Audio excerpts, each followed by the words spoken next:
Nous faisons la connaissance de Mimori Tuka, un enfant qui a autant de personnalité qu'un sac de pierre. Il s'est habitué à une vie d'isolement en raison de son éducation traumatisante et de ses parents abusifs, et il essaie maintenant impulsivement de se fondre dans le décor et d'éviter les ennuis. En ce moment, Sogu, la présidente de la classe, se fait malmener par Oyamada, l'abruti de la classe, qui lui a volé son livre sans raison, et personne ne se soucie suffisamment d'elle pour l'aider, surtout pas le professeur qui, manifestement, déteste son travail.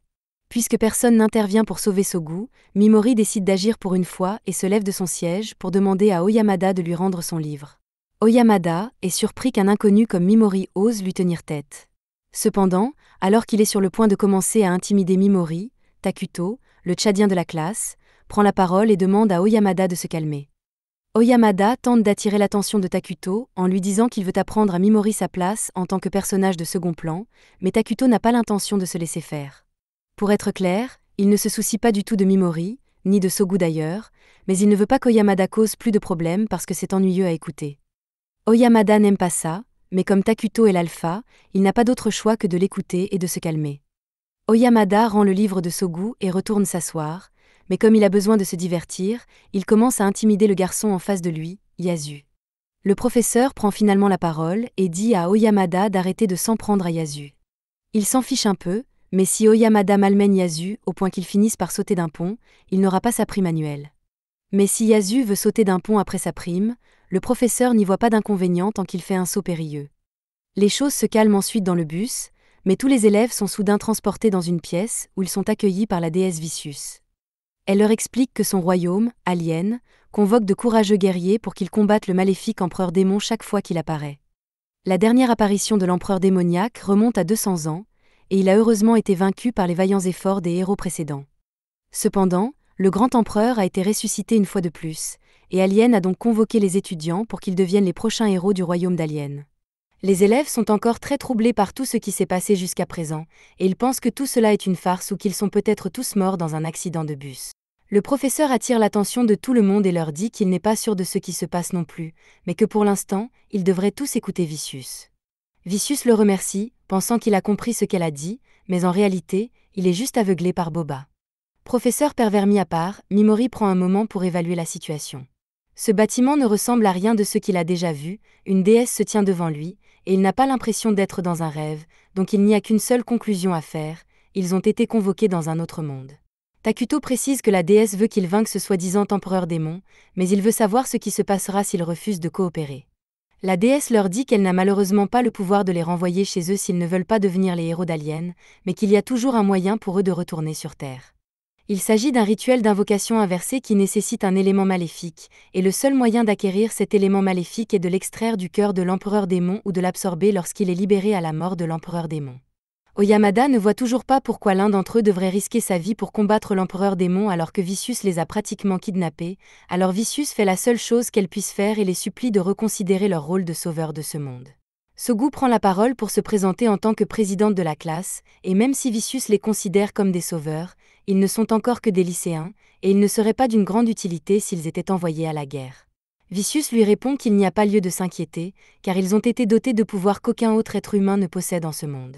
Comme ils ont tous du mal à le croire, Vicious décide de leur faire une petite démonstration pour prouver que les capacités spéciales existent vraiment. Elle fait sortir un prisonnier, puis une bête démoniaque qui se met à dévorer le prisonnier. Après que le démon ait massacré sans pitié le prisonnier, Vicious lance une boule de feu pour l'incinérer. Cela devrait avoir suffisamment traumatisé les élèves pour qu'ils acceptent de vivre dans un monde nouveau. Maintenant qu'ils ont fini par croire ce qu'elle leur a dit, Vicious attire leur attention sur une boule de cristal qui servira à évaluer leurs capacités. L'un après l'autre, les élèves se présentent pour faire évaluer leurs capacités, et tous semblent avoir des aptitudes décentes. Notamment, lorsqu'Oyamada s'approche de la boule de cristal, celle-ci s'illumine d'une couleur rouge brillante, ce qui signifie qu'il est incroyablement puissant selon les normes de ce monde. Le suivant est Takuto, et lorsqu'il pose sa main sur le cristal, celui-ci se brise complètement. Tout le monde est choqué et confus par ce qui vient de se passer, alors la déesse explique que cela signifie que Takuto est de rang S. Le rang S, c'est le sommet de la hiérarchie. Le rang S est le plus élevé en termes de puissance et se situe bien au-dessus de tous les autres, donc avoir un seul héros de rang S est déjà une grande chance. Mais alors que le test d'aptitude se poursuit, on découvre que Sogu est également de rang S en brisant l'orbe de secours qu'ils ont apporté. Et ce n'est pas tout, puisqu'un troisième héros de rang S brise le deuxième orbe de secours stocké. Vicious n'en revient pas de la qualité de la liste des héros et demande qui sera le prochain. Il s'agit de Mimori. Il pose sa main sur le cristal, qui se met à briller en violet, mais la lumière qui émane de l'orbe est beaucoup plus faible que celle des autres, si bien qu'il demande à Vicious quel est son rang. Il demande donc à Vicious quel est son rang, mais celle-ci l'ignore complètement et demande à la personne suivante de se présenter. Mimori a l'habitude d'être ignoré, alors il s'en accommode et passe à autre chose, mais il remarque alors que la dernière personne à avoir été examinée est Yasu, et que l'orbe montre une masse sombre au centre, ce qui signifie qu'il est le héros sombre du groupe. Et d'après leurs archives, le héros noir est souvent bien plus puissant que les autres héros du groupe, donc tout le monde doit être prudent car le gamin silencieux vient de recevoir son arme. Après cela, la déesse donne à chacun des instructions sur la façon de vérifier son statut, et lorsque Mimori jette un coup d'œil à ses statistiques, il se rend compte qu'elles sont plutôt mauvaises. La déesse a créé cette fenêtre pour que les héros puissent obtenir des informations précises sur leurs capacités, où qu'ils se trouvent. Les compétences inhérentes sont des compétences uniques à un héros donné, et elles peuvent généralement être utilisées immédiatement, mais certaines peuvent nécessiter d'être réveillées à un niveau plus élevé. Vicious annonce à tout le monde qu'ils vont devoir accomplir un rituel indispensable à leur réussite. Elle appelle Mimori et lui explique qu'il est de rang F et que, comme le montrent les livres de records, les héros les moins bien classés n'ont jamais fait que ralentir les plus puissants. C'est pourquoi elle a pris la décision de se débarrasser de lui. Cependant, tuer un héros simplement parce qu'il est faible serait trop ambigu sur le plan moral pour elle, alors elle a décidé de donner à Mimori une chance de regagner sa vie. Au lieu de le tuer purement et simplement, elle l'enverra dans des ruines, et s'il parvient à survivre, il pourra vivre à sa guise dans le monde. Mimori demande si ces ruines sont dangereuses, et Vicious répond que bien sûr, les ruines sont dangereuses. Ce ne serait pas un terrain d'exécution si c'était sûr. Mimori tente de s'en sortir en disant qu'il possède une compétence inhérente au statut anormal, ce qui doit être utile à l'équipe d'une manière ou d'une autre. Mais à son grand désarroi, la déesse lui dit que les sorts et les compétences de statut anormal dans ce monde sont totalement inutiles car ils ne fonctionnent presque jamais comme prévu, et même lorsqu'ils fonctionnent, ils ne sont pas très utiles de toute façon. Mimori essaie de faire appel à la moralité de la déesse et de lui dire qu'elle ne peut pas se débarrasser de lui alors que c'est elle qui l'a convoqué ici sans son consentement, mais son nom est littéralement Vicious, donc je ne pense pas qu'elle s'en préoccupe. Alors que Mimori essaie d'accepter son destin, Yasu lui touche l'épaule, et Mimori pense que Yasu va prendre sa défense puisqu'il avait l'habitude de l'aider lorsqu'il était victime d'intimidation sur Terre. Cependant, maintenant qu'il a du pouvoir, Yasu est devenu aussi con que les autres, et il se moque de Mimori pour sa faiblesse et le condamne à son terrible destin. À ce stade, Mimori a compris que personne ne se soucie de son sort ici, et que tous les autres élèves veulent simplement le voir partir. Il accepte donc son sort, tandis que Vicious lui lance un sac magique en guise de cadeau de consolation. Cependant, il y a au moins une personne qui sait que ce n'est pas juste, car Sogu se lève et demande à Vicious de reconsidérer la décision de se débarrasser de Mimori. Mais Vicious est bien décidé à se débarrasser de Mimori, alors elle assomme Sogu pour ne pas avoir à s'en plaindre.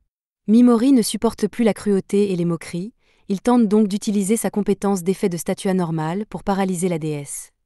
Malheureusement, celle-ci dispose toujours d'un bouclier anti-état anormal qu'elle n'a pas utilisé depuis l'ère haut de gamme. Elle se moque de Mimori pour avoir raté son attaque, et sans plus attendre, elle veut que tout le monde soit témoin de la téléportation de ce perdant vers son destin. C'est à ce moment-là que Takuto tire un coup de feu, qui laisse un énorme trou dans le mur. Mais lorsque la déesse se tourne vers lui, il précise qu'il n'essaie pas de sauver Mimori ou quoi que ce soit d'autre, qu'il voulait juste tester ses pouvoirs et qu'il n'avait pas réalisé qu'il ferait autant de dégâts. Certains camarades de classe de Mimori prennent plaisir à le voir se faire éliminer, d'autres restent indifférents, et la seule personne qui le soutenait a été assommée. Alors qu'il est sur le point d'être téléporté, Mimori abandonne son rôle de personnage d'arrière-plan et fait un doigt d'honneur à Vicious, se jurant de lui faire regretter cela un jour. Mimori se réveille dans les ruines abandonnées et tente d'ouvrir son écran d'état, mais son système lui indique qu'il ne peut pas le faire en raison du faible niveau de lumière dans la zone. C'est alors qu'il se souvient du sac qu'il a reçu, et après y avoir versé un peu de mana, il génère suffisamment de lumière pour qu'il puisse à nouveau voir. Cependant, alors qu'il se promène, il tombe sur un squelette humain sur le sol, et ce qui a tué le squelette est toujours dans les ruines, alors Mimori est à bout de nerfs. Il finit par trébucher sur des rochers, et c'est une bonne chose car cela lui permet d'éviter de justesse l'attaque sournoise d'un monstre terrifiant.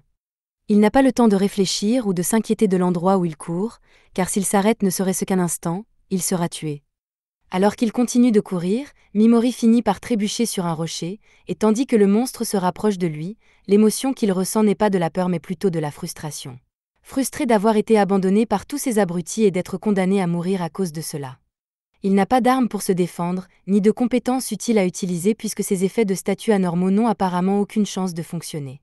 Cependant, cela ne veut pas dire qu'il ne va pas essayer d'utiliser tout ce qu'il peut pour survivre, alors Mimori lance paralyse sur le monstre, et à son grand étonnement, cela fonctionne.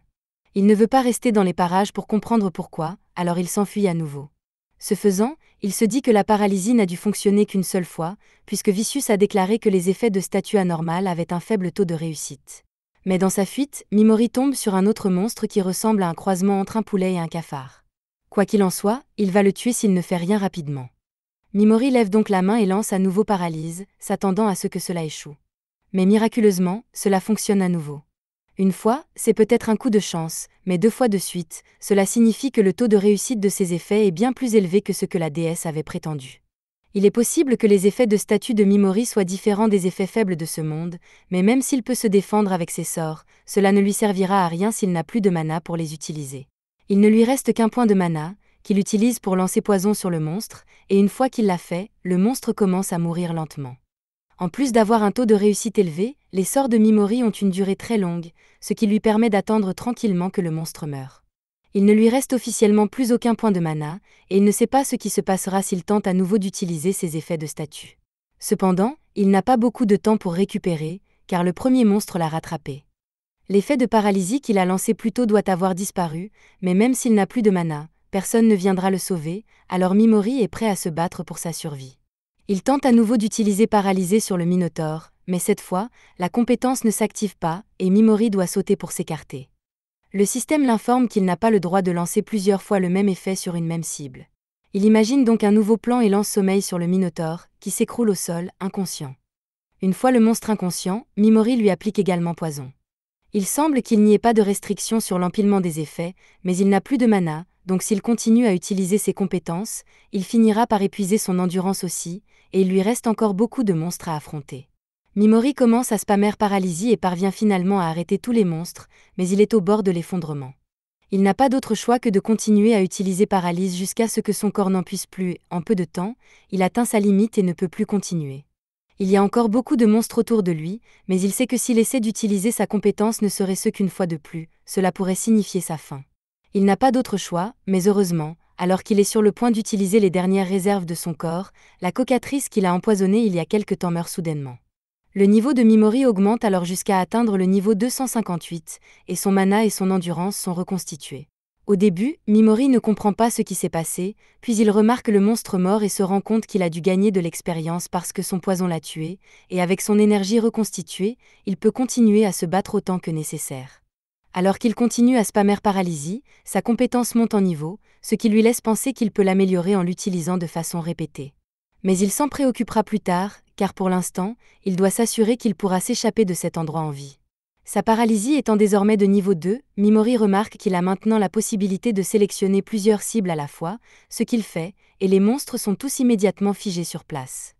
Jusqu'à présent, ces effets de statue ont eu un taux de réussite de 100%, si bien que Vicious est probablement la seule personne dans ce monde sur laquelle sa compétence n'a aucun effet. Il commence à infliger du poison à tous les monstres paralysés, et sa compétence poison augmente également. Mais il y a encore beaucoup de monstres ici, ce qui signifie qu'il peut encore monter en niveau. Mimori jette un coup d'œil à sa fenêtre d'état, et depuis qu'il est monté en niveau, ses statistiques sont bien plus élevées qu'elles ne l'étaient lorsqu'il est arrivé ici, en particulier son mana, qui est maintenant supérieur à 8000, et le mana est son seul moyen de survivre à cet enfer. Mimori fait une pause et s'assoit en attendant que le poison fasse son effet. Les monstres finissent par mourir les uns après les autres, ce qui augmente encore le niveau de Mimori. Lorsqu'il atteint le niveau 500, Mimori est convaincu de pouvoir sortir des ruines et se prépare à s'occuper des monstres restants. Cependant, après avoir vu Mimori en tuer des dizaines avec facilité, les monstres ont suffisamment de bon sens pour savoir qu'ils ne doivent pas s'en prendre à lui, et ils s'enfuient tous. Maintenant que la zone est sûre, Mimori fouille dans les piles d'os en décomposition pour trouver un butin qui pourrait lui servir, et après avoir mis la main sur une cape et une lame, il se met en route pour s'échapper des ruines.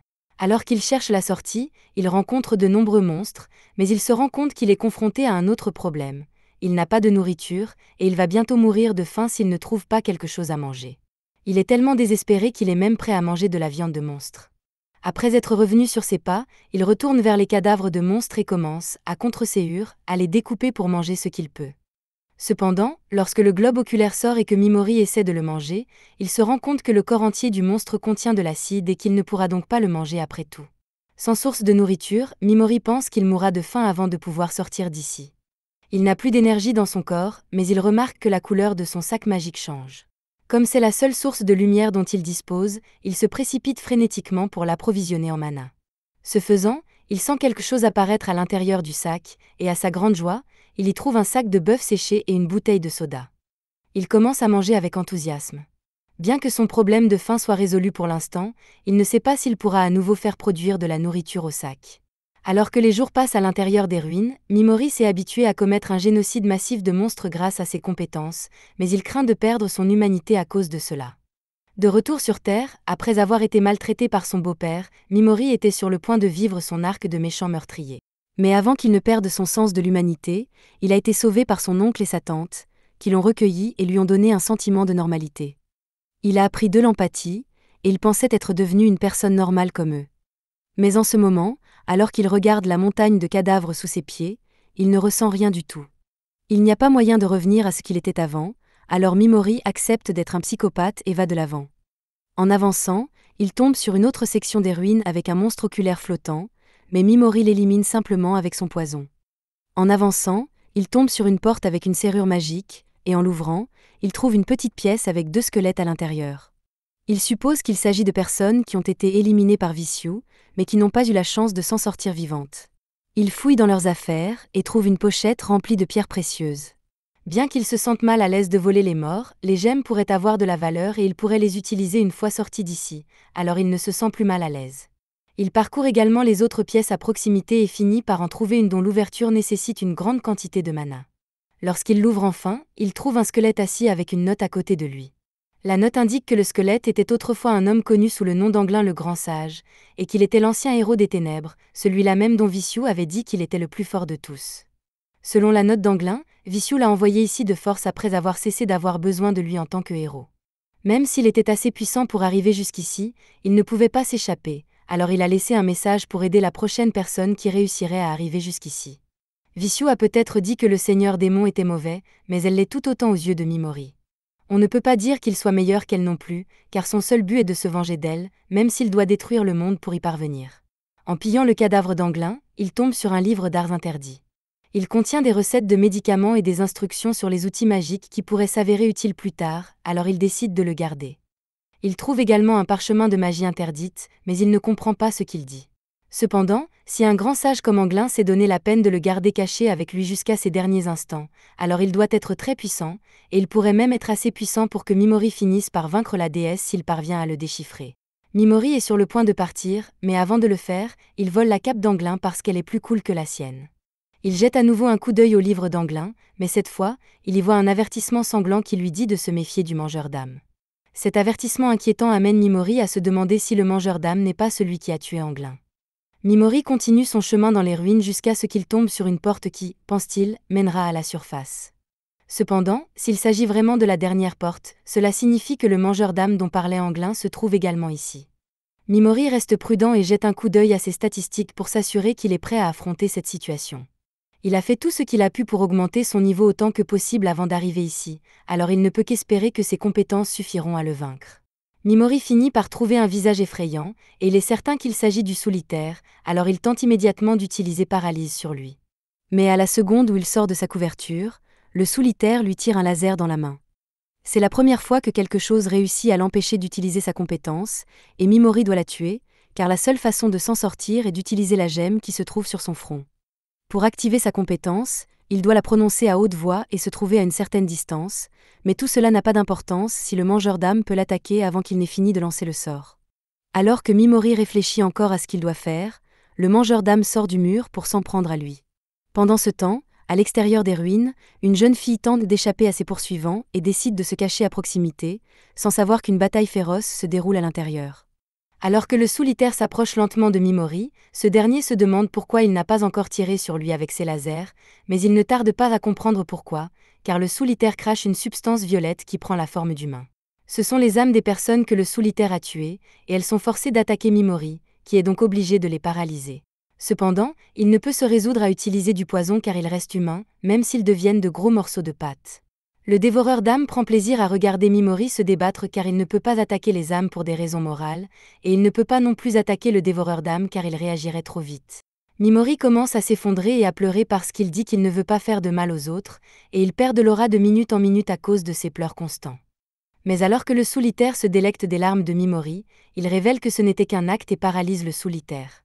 Il savait qu'il ne parviendrait jamais à paralyser le mangeur d'âme à moins qu'il ne parvienne à lui faire baisser sa garde, alors il a fait semblant d'être en pleine crise mentale pour que le mangeur d'âme ne se doute de rien. Maintenant que le mangeur d'âme est paralysé, Mimori ne se soucie plus vraiment de ce qu'il adviendra des âmes s'il tue le mangeur d'âme. Même s'il a passé beaucoup de temps à essayer de devenir un citoyen inoffensif et respectueux de la loi, tout ce qui l'intéresse, ce sont les faits. Ces marionnettes d'âme ont essayé de le tuer, elles peuvent donc être des bébés, il les empoisonnera de toute façon. Le mangeur d'âme s'efforce de bouger, frustré d'avoir perdu contre Mimori, ce qui permet à ce dernier de savoir que des monstres puissants peuvent essayer de surmonter sa paralysie, mais que celle-ci inflige des dégâts supplémentaires à leur corps. C'est intéressant, mais il ne veut pas perdre plus de temps, alors il lance poison sur le solitaire et le détruit une fois pour toutes. Ce faisant, les âmes consommées par le mangeur d'âme sont libérées, et elles apparaissent toutes devant Mimori pour le remercier de les avoir libérées. Ils l'ont encouragé dans sa tentative de survie dans les ruines, et aucun d'entre eux ne s'est vraiment soucié du fait qu'il ait pillé leur corps. Mimori est ensuite approché par Anglin, qui n'a qu'une seule chose à dire, il veut que Mimori affronte la déesse et les venge tous. Les âmes des morts s'éteignent après cela, et alors que Mimori n'aurait normalement pas accepté la demande sans une sorte de compensation, il avait déjà prévu de l'abattre de toute façon. Maintenant que le dernier monstre a été vaincu, Mimori peut ouvrir la porte et commencer sa quête de vengeance à la surface. Pendant ce temps, les camarades de classe de Mimori sont tous occupés à chasser pour monter en niveau. Tandis qu'Oyamada poursuit un loup, Takuto anéantit facilement le monstre avec son Dragonic Burst, ce qui lui permet d'atteindre le niveau 18, et Yasu s'amuse comme un fou avec ses pouvoirs. De l'autre côté de la forêt, une jeune fille a du mal à accepter la situation. Tout à coup, elle est abordée par Asahi, qui prévient Kobato qu'elle ne peut pas s'absenter comme ça, sinon elle va se faire tuer. La raison pour laquelle Asahi est venue est qu'elle voulait discuter de quelque chose avec Kobato, et elle commence à dire que tôt ou tard, la classe va se diviser en factions. Il y a beaucoup de crétins puissants dans la classe, y compris elle, et il n'y a donc aucune chance qu'ils s'entendent encore longtemps. C'est pourquoi, lorsque la classe se divisera, elle veut que Kobato rejoigne sa faction. D'ailleurs, Kobato n'a pas beaucoup d'autres options, puisqu'elle est de Randé. Il n'y a aucune chance qu'elle rejoigne sa faction. Il n'y a aucune chance qu'elle soit acceptée dans le groupe de rang S de Takuto alors qu'elle est de Randé. Les sœurs Takao ne font équipe qu'entre elles, et Sogu finira probablement par mourir d'ici peu. Kobato est choqué d'entendre cela, mais Asahi continue en disant que Kobato doit réfléchir longuement et sérieusement à son avenir car elle risque de se retrouver sans endroit où aller. Asahi n'aura probablement pas besoin de son aide puisqu'elle est de rang B, mais il se trouve qu'elle est une petite adepte du pigeon et qu'elle aime particulièrement Kobato pour cette raison. Maintenant que Kobato est d'accord pour rejoindre le groupe, Asahi demande aux autres filles de ramener le monstre qu'elles ont capturé. Elle sait que Kobato n'a pas réussi à accomplir la mission que la déesse leur a confiée, alors elle a tout préparé pour lui faciliter la tâche. Il ne lui reste plus qu'à tuer le monstre sans défense, et Asahi lui conseille vivement de le faire si elle ne veut pas être éliminée comme Mimori. Kobato ne veut pas le faire, mais elle sait qu'elle n'a pas le choix, alors elle fait fi de sa morale et tue le monstre. Asahi félicite Kobato pour son bon travail et lui dit qu'elle fait officiellement partie du groupe, mais Kobato a encore du mal à accepter ce qu'elle vient de faire.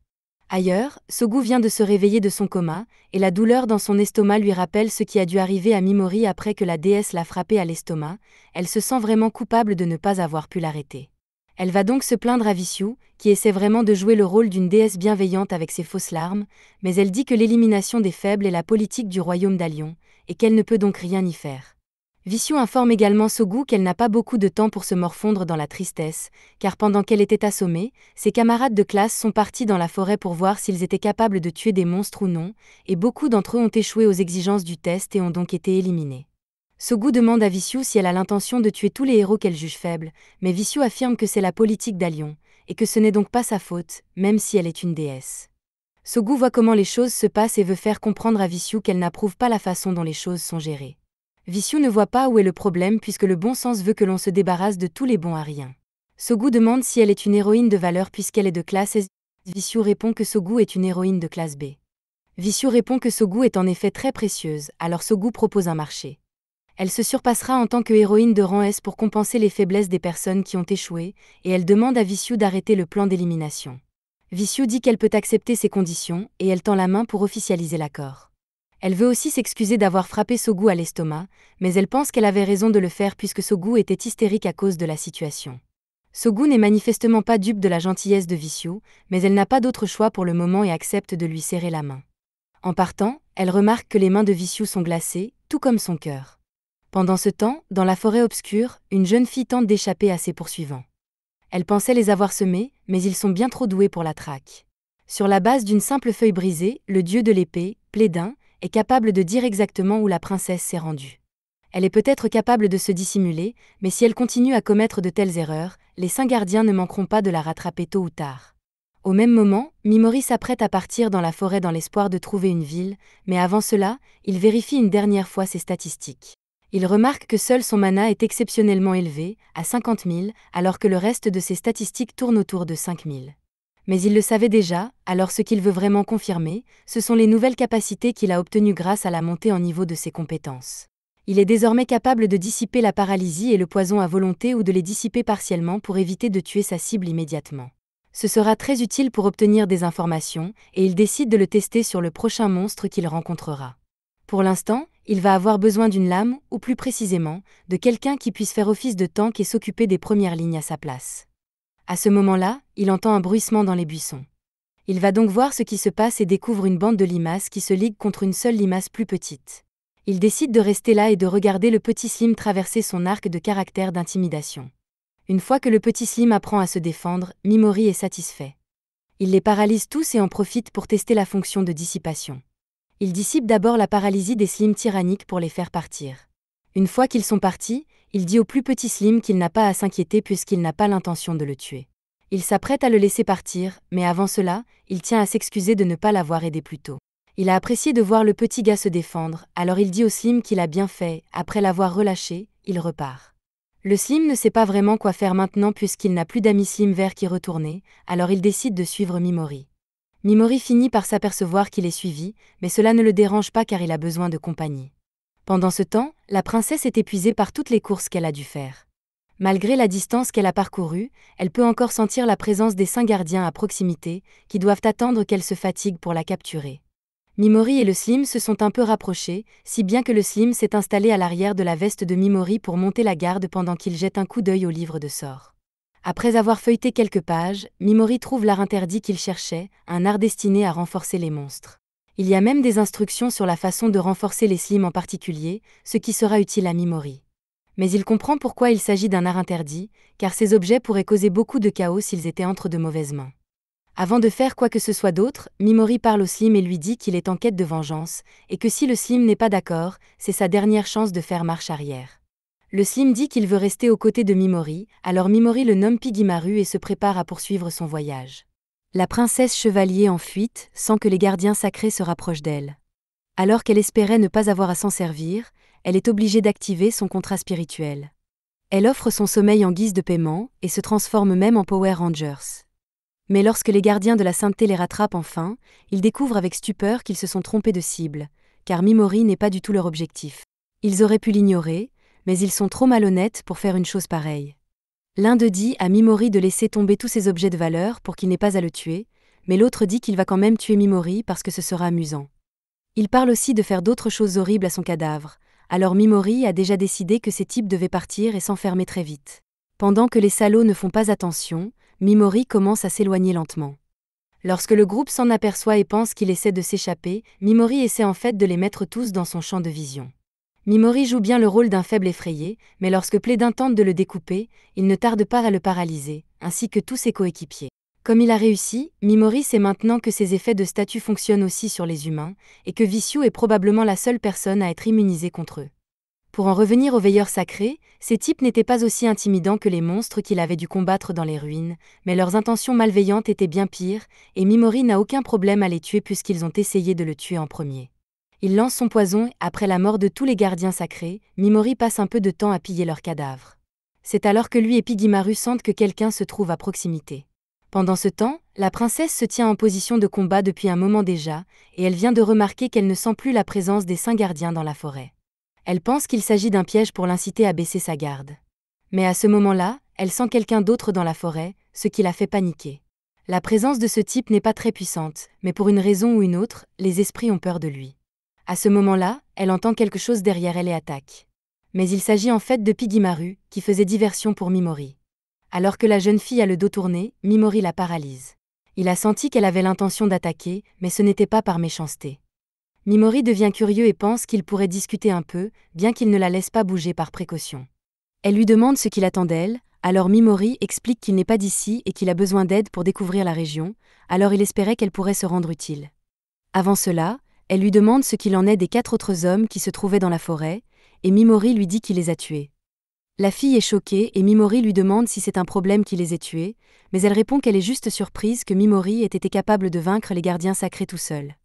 Elle sent que Mimori ne lui ment pas, probablement grâce à l'une de ses capacités, et elle accepte donc de répondre à toutes les questions que Mimori pourrait avoir à lui poser en échange du fait qu'il lui a sauvé la vie des gardiens sacrés. Mimori voit bien que cette fille n'est pas méchante, et il lui fait un peu plus confiance maintenant. Mais il y a encore des choses qu'il préférerait garder pour lui, et il en va de même pour la jeune fille, alors ils acceptent tous les deux de ne pas se mêler des affaires personnelles de l'autre. Alors que le temps de la paralysie s'écoule, Mimori pose beaucoup de questions et apprend que cet endroit n'est même pas à Lyon. Il se trouve actuellement dans un endroit appelé Royaume d'Urza, la déesse s'est donc débarrassée de lui dans le royaume de quelqu'un d'autre. Mimori a encore une dernière question à poser à la jeune fille. Il sort une page du livre des arts interdits et demande à la jeune fille si elle la comprend. La jeune fille est capable de reconnaître qu'il s'agit d'une sorte d'écriture ancienne, mais c'est tout ce qu'elle peut dire puisqu'elle n'est pas capable de la lire non plus. Cependant, elle dit qu'elle connaît peut-être quelqu'un qui peut comprendre cette écriture, alors elle parle à Mimori de la sorcière des tabous. Elle possédait une telle connaissance des techniques interdites qu'elle a été jugée trop dangereuse et chassée de son pays. Mimori lui demande où il doit aller s'il veut la retrouver.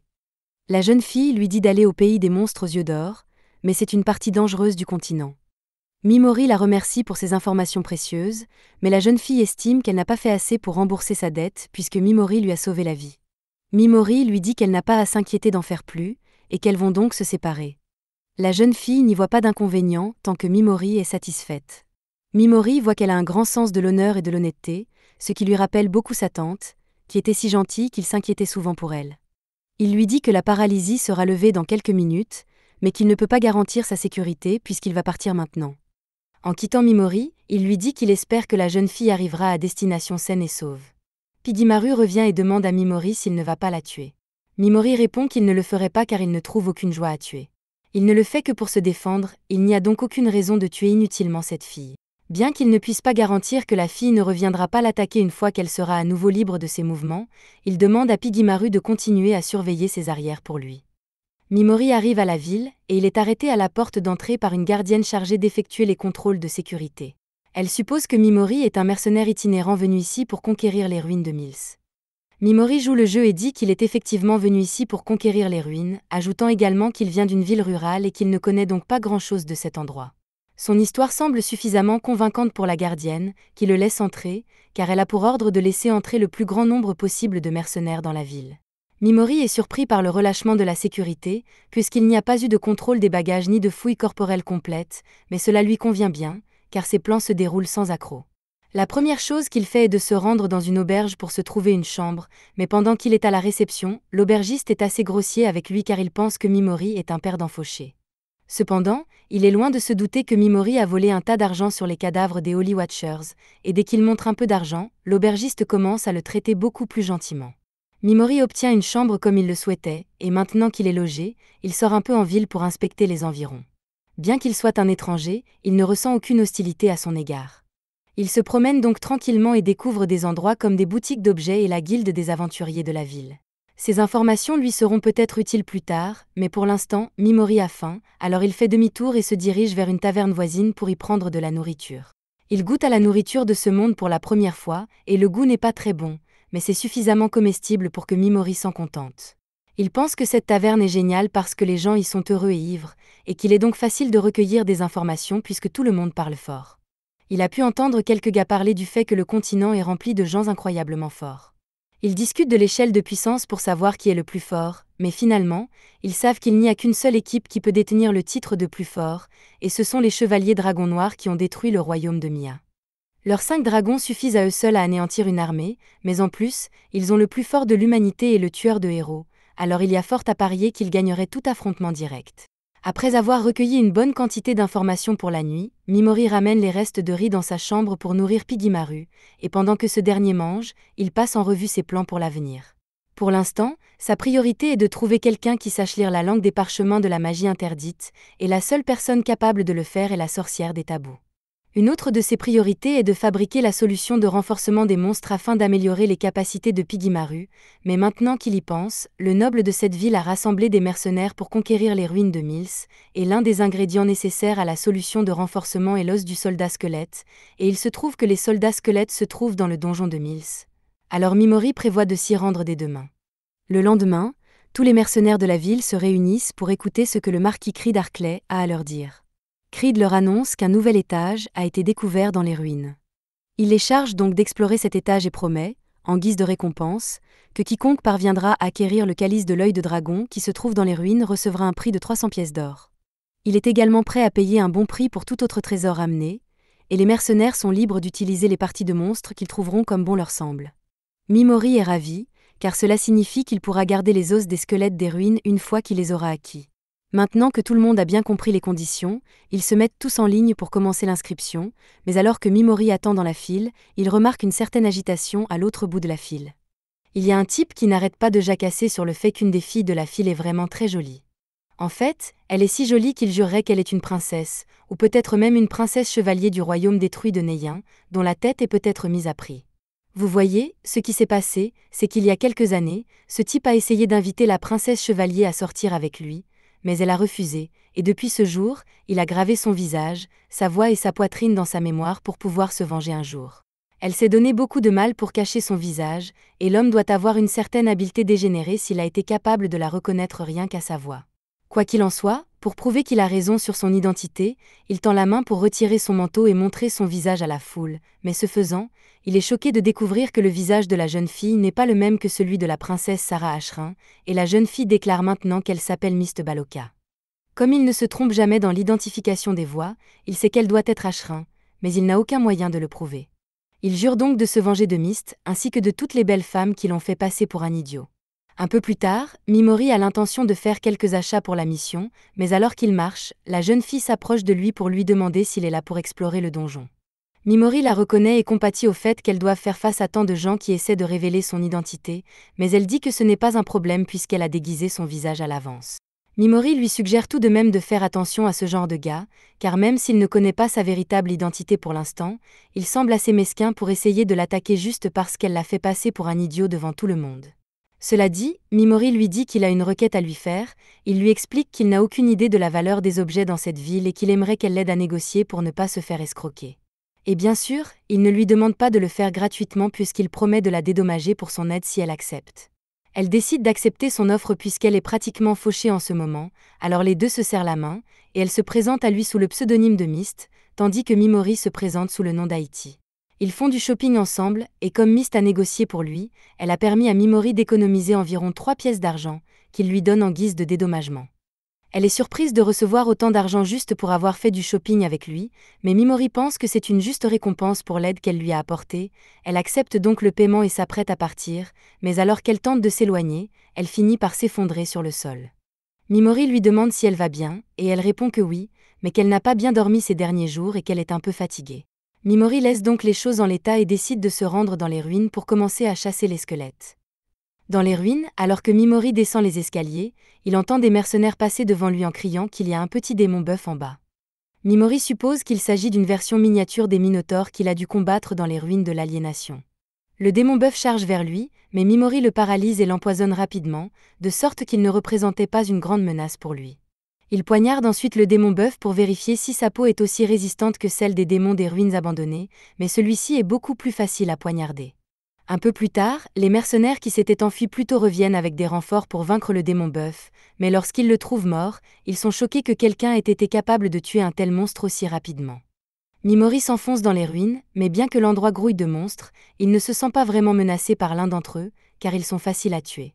Il ne gagne pas non plus beaucoup d'expérience en tuant des monstres, alors il décide de s'enfoncer un peu plus dans les ruines pour trouver des monstres plus forts. Alors qu'il se promène dans les couloirs, il surprend le perdant de tout à l'heure en train de parler à quelques mercenaires. Il leur demande de s'en prendre à Mist et de lui faire regretter d'être né, tout ça parce qu'elle n'a pas voulu sortir avec lui et qu'elle lui a fait croire qu'il s'était trompé sur son identité. Il ne peut donc pas la laisser continuer à vivre dans ce monde, et il préfère que les mercenaires la fassent souffrir autant que possible avant de la tuer pour qu'il puisse voir l'expression tordue de désespoir sur son visage. Au début, les mercenaires pensent que c'est une erreur d'aller aussi loin juste parce que quelqu'un l'a ignoré, mais l'argent est l'argent, Alors ils acceptent de le faire et commencent à parler de la façon dont ils vont la torturer. Mimori entend tout cela, et comme il est sûr que ces types sont des ordures irrécupérables à ce stade, il n'est pas prêt à les laisser s'en tirer avec leur plan pour tuer Mist, alors il sort pour les confronter. Dès qu'il le voit, ils menacent tous de tuer Mimori, mais ce dernier lève la main et les paralyse tous. Il leur inflige ensuite du poison, et c'est étrangement satisfaisant d'éliminer des ordures dès qu'il en a l'occasion. Une fois les ordures mortes, Mimori poursuit son aventure dans les ruines, mais avant de passer au niveau suivant, il décide de faire une petite pause. 3 heures plus tard, Mimori se réveille de sa sieste et remercie Pigimaru d'avoir fait le guet au cas où des monstres apparaîtraient. Il sort de la pièce pour se rendre à l'étage suivant, mais avant de pouvoir le faire, il tombe sur une équipe de mercenaires qui lui disent de faire attention, car il se passe beaucoup de choses étranges dans ces ruines. Les gens ont trouvé beaucoup de cadavres de monstres, mais on ne sait pas exactement ce qui a tué les monstres, car il n'y a pas de signes évidents d'attaque. On dirait que les monstres sont tombés raides morts au milieu des ruines. En tant que chef du groupe des Saber Tigers, Lily Adamantine tient plus que tout à la vie de ses coéquipiers. Alors qu'elle aurait normalement poursuivi l'exploration des ruines, elle a décidé de faire marche arrière et de retourner à la surface. Elle propose même à Mimori de l'accompagner, mais ce dernier déclare vouloir poursuivre l'exploration des ruines. Lily et le reste de son équipe lui souhaitent donc bonne chance. Mimori sait que toutes les morts inexpliquées sont dues à lui, mais cela joue en sa faveur car si les gens croient qu'il se passe quelque chose d'étrange dans les ruines, cela signifie que moins de mercenaires se présenteront dans les ruines. Mimori s'enfonce dans les ruines jusqu'à ce qu'il arrive à la salle où se trouve le calice du dragon, et il y a une statue de gargouille géante juste à côté. Mais elle est totalement inoffensive, il n'y a donc pas lieu de s'inquiéter. Mais Mimori n'est pas stupide, il lance des sorts de paralysie et de poison sur la statue, et bien sûr, celle-ci se révèle être un monstre et finit par mourir. Mimori a maintenant officiellement obtenu le calice du dragon, et peu après qu'il l'ait acquis, Mist arrive et est déçue de ne pas avoir réussi à arriver la première. Mimori ne s'intéresse pas vraiment au calice et dit à Mist qu'elle peut l'avoir si elle le souhaite. Elle n'arrive pas à croire que Mimori lui donne quelque chose qui vaut 300 pièces d'or, alors elle lui demande ce qu'il veut en retour, mais Mimori n'a honnêtement rien besoin d'elle. Mist dit qu'elle ne peut pas accepter quelque chose d'aussi précieux gratuitement, mais Mimori dit qu'elle devrait se dépêcher de le prendre, et qu'elle devrait probablement dormir un peu plus tôt, sinon elle finira par s'effondrer. Comme elle n'est toujours pas d'accord, Mimori lui dit qu'il ne s'est jamais soucié de la coupe. Ce qu'il cherchait vraiment se trouve plus loin dans les ruines, et Mist lui propose de monter la garde pendant qu'il y sera. Pour l'instant, la seule chose qu'elle peut lui offrir est son habileté à manier l'épée, et elle promet de ne pas être un obstacle, alors Mimori accepte à quelques conditions. La première condition est qu'aucun d'entre eux ne pose trop de questions sur la vie personnelle de l'autre, et il ne reviendra pas nécessairement à la surface dans la journée, donc si Mist veut revenir par elle-même, Mimori ne sera pas responsable de sa sécurité. Mist accepte les conditions, et ils descendent à l'étage suivant. Mist montre à Mimori à quel point elle peut être utile en abattant un monstre fleur géant. Mimori est impressionné, mais il aimerait lui poser une question. Il a remarqué que certains monstres ont des yeux dorés et d'autres non, et il se demande quelle est la différence entre les deux. Mist lui explique que les monstres aux yeux dorés sont censés contenir de l'expérience, et qu'ils sont donc la proie idéale des monstres, les héros d'un autre monde, pour se perfectionner. Elle ignore que Mimori est l'un de ces héros et poursuit en expliquant que les héros ne gagnent pas d'expérience en tuant des humains, et que l'expérience pour eux est quelque chose d'unique pour les monstres. Quant aux monstres qui n'ont pas d'yeux dorés, ce sont des monstres ordinaires, qui peuvent même nouer des relations amicales avec les humains si les circonstances s'y prêtent. Selon les légendes, le roi démon dégage une puissante énergie appelée essence démoniaque, et les monstres qui sont affectés par cette essence deviennent incroyablement violents et ont les yeux dorés. Avant qu'il n'aille plus loin, Mimori suggère qu'il fasse une pause pour que Mist puisse dormir, mais elle répond qu'elle n'a pas besoin de dormir puisqu'elle est censée garder Mimori. Mimori finit par la convaincre de s'allonger, et une fois qu'elle l'a fait, il l'endort pour qu'elle puisse se reposer. Pendant ce temps, les chevaliers du Dragon Noir viennent de découvrir l'endroit où les saints veilleurs ont été tués, et leur chef, Sivi, est impatient d'affronter la personne qui a été assez forte pour éliminer les saints veilleurs si facilement. Au bout de quelques heures, l'effet du sommeil de Mimori se dissipe, et le déguisement de Mist réapparaît lorsqu'elle se réveille. Elle n'a aucune idée de la façon dont elle s'est endormie puisque son pactage est toujours en vigueur. Elle cherche Mimori, et à son grand soulagement, il semble qu'il ait dormi tout le temps, et qu'il n'ait donc pas pu voir sa véritable identité. Cependant, Mimori fait semblant de dormir pour qu'elle ne devienne pas paranoïaque, et une fois qu'il fait semblant de se réveiller, ils continuent leur voyage dans le donjon. Ils arrivent bientôt dans une autre pièce, et alors qu'elle semble vide, Mimori entend un bruit inquiétant.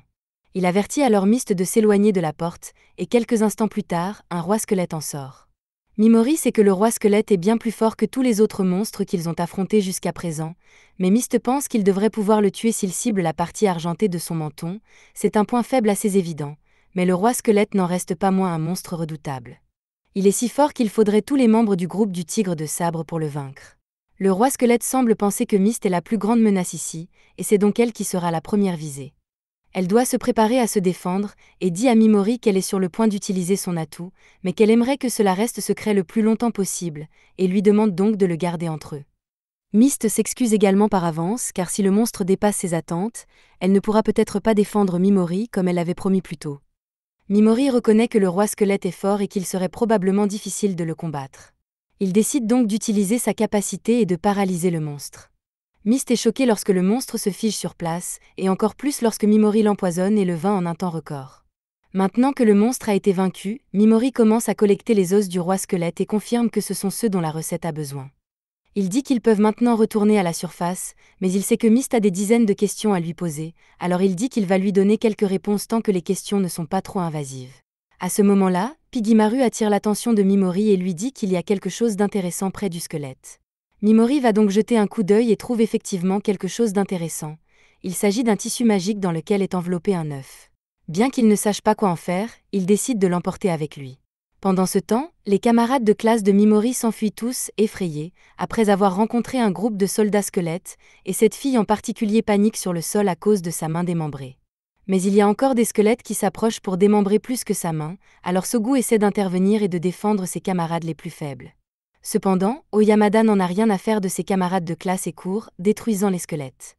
Takutu aussi, bien qu'il ait failli tuer ses camarades de classe, mais pourquoi se soucierait-il d'eux? Il vient d'atteindre le niveau 24, il est donc trop occupé à se féliciter d'avoir bien travaillé.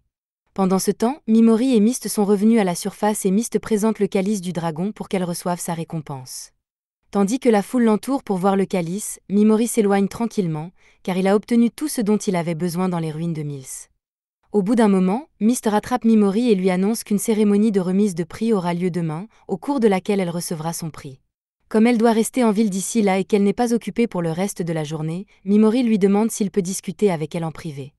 Il lui demande s'ils peuvent se retrouver dans sa chambre plus tard dans la soirée, et Mist est d'accord. Mimori se retourne alors pour partir, mais avant qu'il ne parte, elle l'attrape par le bras et le remercie encore une fois de lui avoir donné le calice du dragon. Plus tard dans la nuit, Pigimaru dîne pendant que Mimori prépare la solution de renforcement des monstres, et juste au moment où il finit de la préparer, Mist arrive à sa porte. Mimori la fait entrer et va droit au but en lui disant qu'il veut l'engager comme garde du corps. Mist est plutôt surprise par cette proposition, mais Mimori pense que tout le monde y gagnera puisqu'elle aura des frais de déplacement supplémentaires. Mais si elle reçoit les 300 pièces d'or, elle n'aura probablement plus besoin de se soucier de l'argent pendant un certain temps. Quoi qu'il en soit, il sort une carte et explique à Mist que son objectif est d'atteindre la sorcière des tabous dans le pays des monstres aux yeux d'or. Il s'attend à être assailli par un grand nombre de monstres au moins une fois au cours de son voyage, et il se sentira beaucoup mieux s'il peut compter sur une guerrière compétente pour veiller sur ses arrières. Après avoir travaillé avec elle dans les moulins, il pense que Mist serait le garde du corps idéal pour lui. Il se trouve que Mist est en route pour Yonato, ce qui signifie qu'elle pourrait accompagner Mimori sans problème, mais elle hésite encore à accepter l'offre pour une raison ou une autre. Mimori s'en aperçoit et lui dit qu'il n'y a pas d'urgence à répondre tout de suite. De toute façon, il voulait d'abord discuter de quelque chose avec Sarah. Il lui faut un moment pour réaliser que Mimori vient de l'appeler par son vrai nom, et une fois qu'elle l'a compris, elle demande à Mimori comment il a pu connaître sa véritable identité. Mimori révèle que c'est lui qui l'a endormi dans le donjon et qu'il a donc vu son vrai visage. Il est clair qu'elle hésitait à accepter son offre parce qu'elle craignait qu'il soit difficile de lui cacher son identité pendant qu'ils voyagent ensemble, ce qui est probablement la raison pour laquelle elle a refusé de dormir pendant qu'elle travaillait avec Mimori plus tôt. Il lui assure qu'il n'a pas l'intention de la vendre pour quelque raison que ce soit, et qu'elle n'a donc pas à craindre qu'il la trahisse. Sarah révèle qu'elle utilise le pouvoir des esprits pour dissimuler son identité, mais qu'en échange, elle doit renoncer à son désir de dormir. C'est pourquoi elle redevient normale lorsqu'elle s'endort, et c'est aussi la raison pour laquelle les saints veilleurs la poursuivaient dans la forêt puisqu'ils ont réussi à la repérer alors qu'elle était endormie et qu'elle n'avait pas son déguisement. Elle commence à défaire son déguisement et dit à Mimori qu'elle lui est reconnaissante d'avoir tué les saints gardiens, car elle n'a plus à s'inquiéter. Mimori lui demande si le fait qu'elle ait enlevé son déguisement signifie qu'elle lui fait confiance maintenant, et Sarah confirme qu'elle pense qu'il est une personne digne de confiance. Elle accepte officiellement d'être le garde du corps de Mimori, et les deux se serrent la main pour marquer leur nouveau partenariat. Mimori fouille dans son sac et en sort une gemme bleue qu'il donne à Sarah en guise de paiement, mais Sarah est stupéfaite lorsqu'il la lui tend, car il s'agit d'une authentique gemme du dragon bleu. Mimori ne comprend pas l'importance de cette gemme, puisqu'il s'agit de l'une de celles qu'il a pillées dans les ruines abandonnées. Sarah lui explique alors que les gemmes de ce type sont incroyablement rares et qu'elles valent même bien plus que le calice du dragon. Mimori ne se soucie pas vraiment de la valeur de la gemme et dit à Sarah qu'elle peut quand même la garder. Sarah ne veut pas l'accepter parce qu'elle vaut beaucoup trop cher, mais Mimori en a un sac entier, alors il insiste pour qu'elle garde la gemme. Sarah finit par céder et accepte la pierre précieuse en guise de paiement, mais avant qu'ils ne se séparent pour la journée, Mimori dit qu'ils devraient toujours s'appeler par leur pseudonyme pour protéger leurs identités lorsqu'ils sont en public. Sarah accepte, et comme ils vont travailler ensemble pendant un certain temps, elle pense qu'elle devrait informer Mimori de la raison pour laquelle elle est en fuite. Mimori lui répond qu'il n'a pas besoin de le savoir car il n'a aucun intérêt à fouiller inutilement dans son passé et qu'il ne veut pas non plus qu'elle se sente obligée de lui dire quoi que ce soit. Le lendemain, Mimori et Sarah prennent leur petit déjeuner ensemble, et Mimori en profite pour lui demander si elle sait quelque chose sur la magie interdite. Sarah lui explique qu'il s'agit de magie interdite par Vishou, mais qu'il s'agit en général d'anciens sorts spécifiques. La seule raison pour laquelle ces sorts sont interdits est que Vishou l'a dit et que les gens n'aiment pas la questionner. Si Vishou a pris la peine d'interdire personnellement les sorts interdits, il est très probable qu'elle l'ait fait parce que ces sorts pouvaient être dangereux pour elle. Malheureusement, Sarah n'a pas plus d'informations sur les sorts interdits, mais Mimori lui dit qu'elle lui a donné beaucoup d'informations et qu'il lui en est reconnaissant. Après le petit déjeuner, Sarah dit qu'elle doit se rendre à la cérémonie de remise des prix pour recevoir son prix, et qu'elle retrouvera Mimori dans l'après-midi. Après s'être séparés, Mimori décide de se rendre dans la forêt pour tester la potion de renforcement des monstres qu'il a préparée. Pendant ce temps, lors de la réception de Sarah, un illusionniste a été engagé pour s'assurer que le calice du dragon était bien réel. En temps normal, cela ne poserait pas de problème, mais Sarah a un mauvais pressentiment car elle utilise la magie de l'illusion pour cacher son identité. Les heures passent et Sarah n'est toujours pas revenue comme elle l'avait annoncé, si bien que Mimori commence à s'inquiéter. Pendant ce temps, Vishou est en réunion avec Sogu au sujet de la récente expédition dans les ruines que la classe a effectuée, et Sogu demande si Vishou peut s'occuper de Sakura puisqu'elle s'est fait couper la main. Vishou accepte de soigner la jeune fille, mais elle précise qu'elle le fait uniquement parce que Sakura est de rang B. En effet, si elle était de rang D, elle ne serait pas capable de soigner Sakura. Sinon, si elle était de rang D, l'assurance maladie ne serait pas disponible pour elle. Au passage, Vishou demande à Sogu si elle a envisagé de rejoindre l'équipe de Takuto, mais Sogu ne s'imagine pas s'entendre avec Takuto alors qu'il se soucie si peu des gens qui l'entourent. Vishou qualifie la décision de Sogu d'égoïste, et Sogu commence à essayer de s'expliquer, mais Vishou lui dit qu'elle n'est pas obligée de se justifier.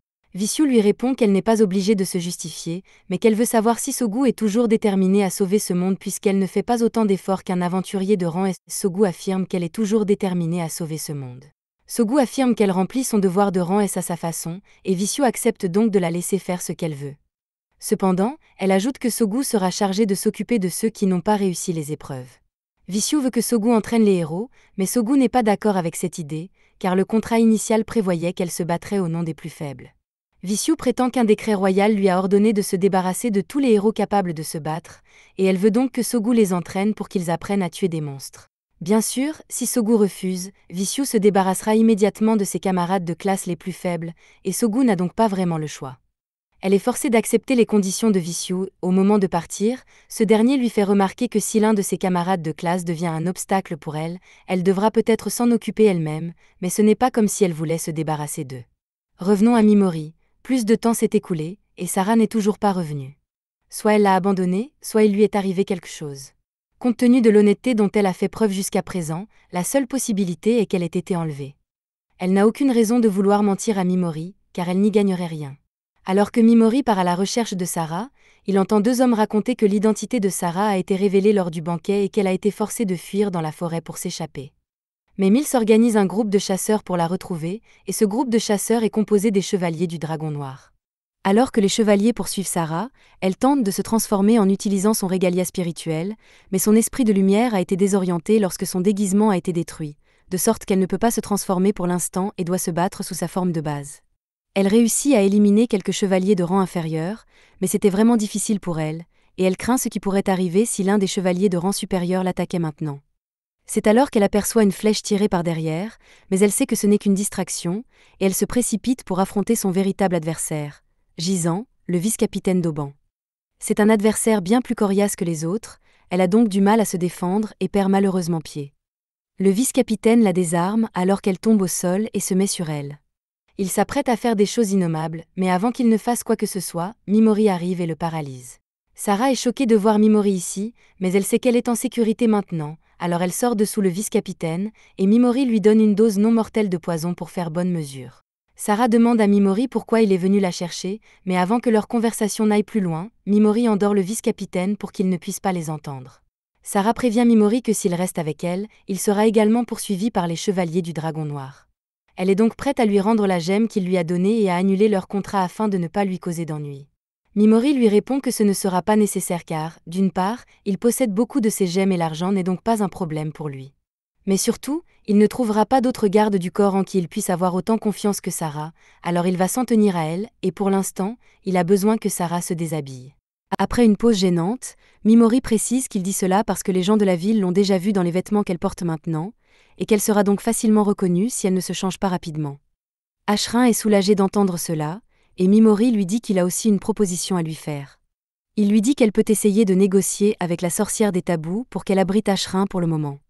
Personne n'a encore réussi à découvrir où vit la sorcière, et Ashrin devrait donc pouvoir s'y cacher en toute sécurité.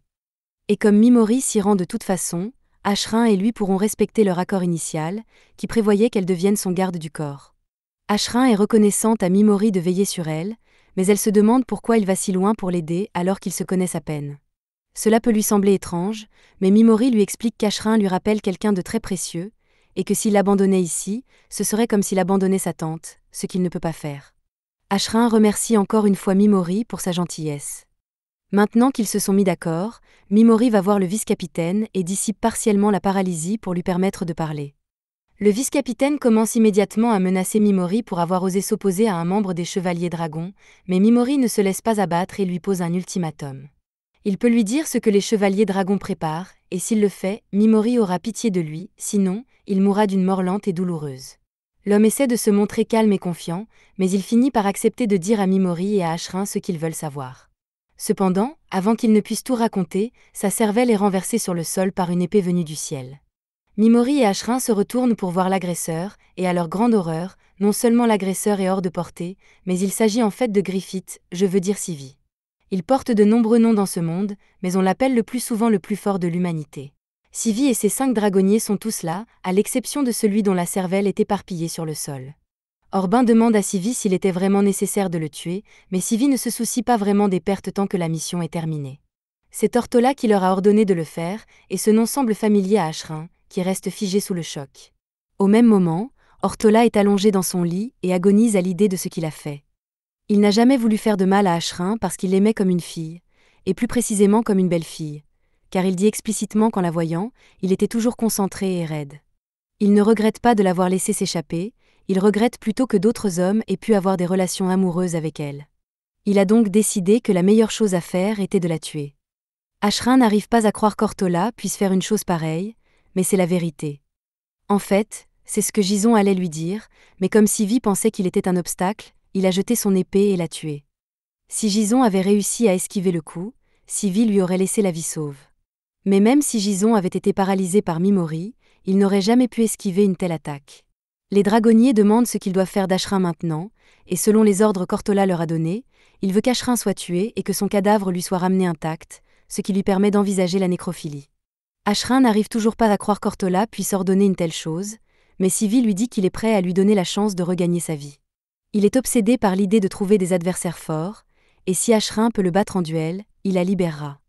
Il était impatient de tester la fameuse régalie de l'esprit d'Ashrin, c'est pourquoi il était si motivé à l'idée de la rattraper. Mais pour l'instant, il est bien plus intéressé par Mimori que par Ashrin.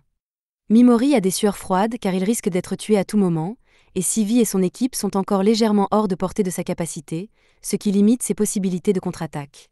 Mais malgré cette situation désastreuse, Mimori garde le sourire et prend un pari. Il demande à Sivi s'il peut parler avec lui alors qu'il s'avance lentement, mais Sivi lui demande d'abord de s'identifier. Mimori se présente sous le nom de Oti, mais Sivi comprend tout de suite qu'il s'agit d'un faux nom, et si Mimori a une raison de vouloir cacher son nom, c'est qu'il doit y avoir une histoire derrière. Les dragonniers ne comprennent pas pourquoi Sivi écoute un garçon au hasard, mais Sivi trouve intéressant que Mimori ne montre aucune crainte malgré le fait qu'il soit confronté au groupe le plus puissant du continent. En fait, Sylvie voit bien que Mimori a l'air de se préparer à attaquer ou quelque chose du genre, alors que presque personne n'envisage d'attaquer Sylvie. Mimori demande à Sylvie s'il est vrai qu'il est à la recherche d'un adversaire digne de ce nom pour lui livrer un combat dont il sera satisfait, et Sylvie confirme que c'est vrai. Mais si c'est le cas, Mimori demande pourquoi Sylvie ne s'attaque pas à des personnes plus manifestement fortes, comme la déesse Vishu ou les héros. Sylvie explique qu'il a conclu un pacte de non-agression avec Vishu et qu'il ne peut donc pas la combattre, mais qu'il garde espoir dans les héros invoqués par Vishu, car il a entendu l'histoire selon laquelle les héros commencent par être faibles, mais acquièrent au fil du temps une force incroyable. Il attend donc patiemment le jour où l'un d'entre eux deviendra assez fort pour le défier. Ce serait bien qu'ils aient la puissance nécessaire pour le tuer, car Sylvie s'ennuie dans la vie ces derniers temps, à force d'être le meilleur dans tous les domaines. Par courtoisie pour Mimori, Sylvie propose même de tuer Ashrin le moins douloureusement possible et de remettre sa tête à l'actuelle princesse de Nia. Ashrin lui demande pourquoi il devrait faire cela, alors Sylvie l'informe que sa fuite a conduit Aliam à devenir hostile à ce royaume, et qu'ils l'ont même envahi récemment parce que la déesse a exigé qu'Ashrin lui soit remise, mais que l'empereur Ortola a refusé. C'est alors que Mimori prend la parole et fait une proposition intéressante à Sylvie. Il dit que si Sylvie cherche vraiment un adversaire capable de le tuer, alors Mimori peut devenir cet adversaire pour lui. Plus tôt, Sylvie a mentionné qu'il espérait que les héros invoqués deviendraient assez forts pour le vaincre, alors Mimori révèle qu'il est, en fait, l'un de ces héros invoqués.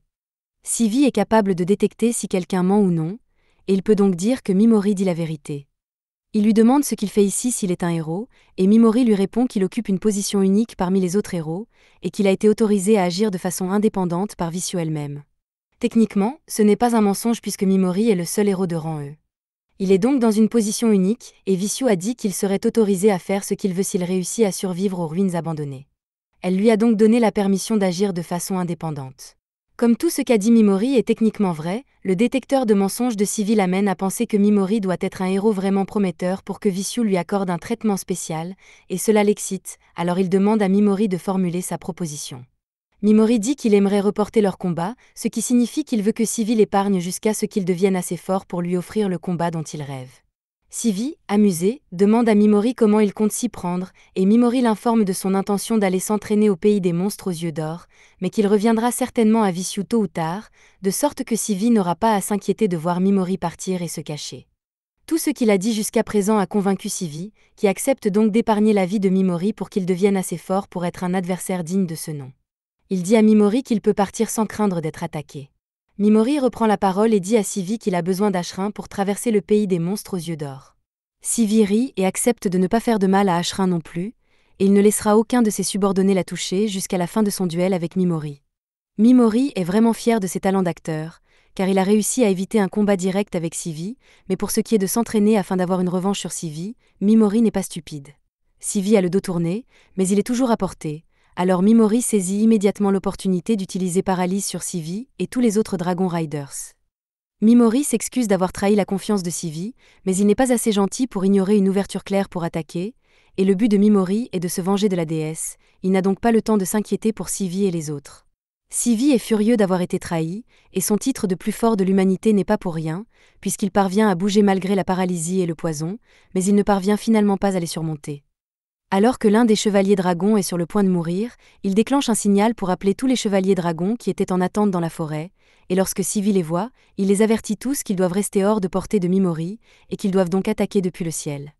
Cependant, Mimori avait déjà pensé à un plan pour résoudre le problème de la faible portée de sa capacité, et c'est pourquoi, après avoir donné à Pigimaru la potion de renforcement des monstres, il est maintenant capable de se lier à lui. Cela présente quelques inconvénients, car il faut beaucoup de temps pour atteindre cet état et cela brûle ses PM, mais une fois que c'est fait, il peut utiliser ses vrilles baveuses pour augmenter considérablement la portée de sa compétence paralysée et faire tomber les chevaliers dragons au sol. L'utilisation intensive de ces compétences permet à Mimori d'en acquérir de nouvelles. Il en teste quelques-unes sur certains chevaliers et apprend que Berserk est une compétence qui provoque des pulsions violentes et que Darkness est une compétence qui émousse l'essence d'une personne et la plonge dans un monde de noirceur. En peu de temps, tous les chevaliers dragons restants ont été tués, et le seul survivant est Sylvie, qui essaie encore de combattre les effets, mais il meurt lui aussi peu de temps après.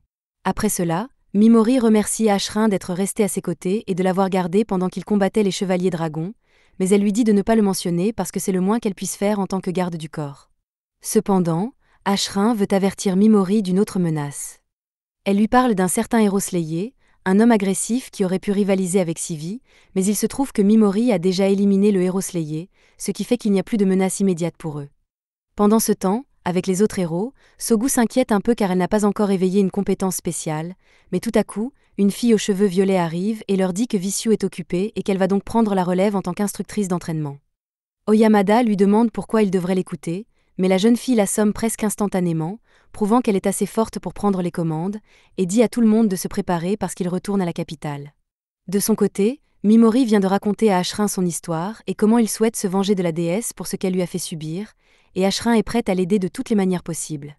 Mimori a déjà risqué sa vie à plusieurs reprises pour la sauver, alors tant qu'elle pourra lui être utile, elle sera à ses côtés. À l'arrière des ruines abandonnées, les gardes chargés de veiller à ce que rien ne se passe mal arrivent pour vérifier l'état des lieux. Il y a bien eu un problème, car le cristal de la porte a brûlé. Cela signifie normalement que quelqu'un a réussi à ouvrir la porte de l'intérieur et à sortir, et l'un des gardes pense qu'il devrait probablement le signaler à Alion. Mais ce serait trop de paperasse, alors les autres décident qu'il vaut mieux faire comme si rien ne s'était passé ici. D'ailleurs, ce n'est pas comme si quelqu'un avait pu survivre aux ruines abandonnées et s'en sortir vivant, ce serait impossible. Pendant ce temps, Mimori profite d'un festival en ville et trouve par hasard un masque sympa en vente. Le propriétaire de l'échoppe commence à lui parler du Seigneur des Mouches, auquel le masque est censé ressembler. Le Seigneur des Mouches est une personne qui a un jour transformé une île de monstres en sa forteresse, se rendant maître des démons qui étaient ostracisés par le mal lui-même. Le Seigneur des Mouches et son armée ont fini par être anéantis, mais comme il était si cool, il est resté populaire jusqu'à aujourd'hui, même s'il était maléfique. Mimori décide d'acheter le masque et se rend dans une tente pour l'essayer. Il n'est pas vraiment un héros exemplaire, et un masque ressemblant à un démon lui conviendrait mieux. Il se jure une fois de plus qu'il fera payer à Vishu ce qu'elle lui a fait, et sa détermination ne doit pas être sous-estimée car il n'a littéralement rien de mieux à faire. Dans le royaume de Magnar, la nouvelle de la chute des 5 dragons est parvenue à la Sainte Alliance, et le roi de Magnar a du mal à croire que l'homme considéré comme le plus grand guerrier de l'humanité ait été vaincu du jour au lendemain. Le roi d'Ulza lui dit qu'il a personnellement identifié les cadavres des dragonniers et qu'il n'y a donc aucun doute sur leur mort. Le roi de Magnar demande si la déesse d'Alion a des informations à ce sujet.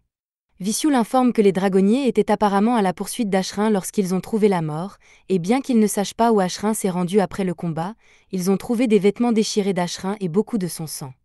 À en juger par la quantité, ils pensent qu'il est possible qu'elle ait été confrontée aux chevaliers dragons noirs et qu'elle les ait tous tués, mais qu'elle ait été gravement blessée au cours du processus et qu'elle soit morte ébouillantée ailleurs.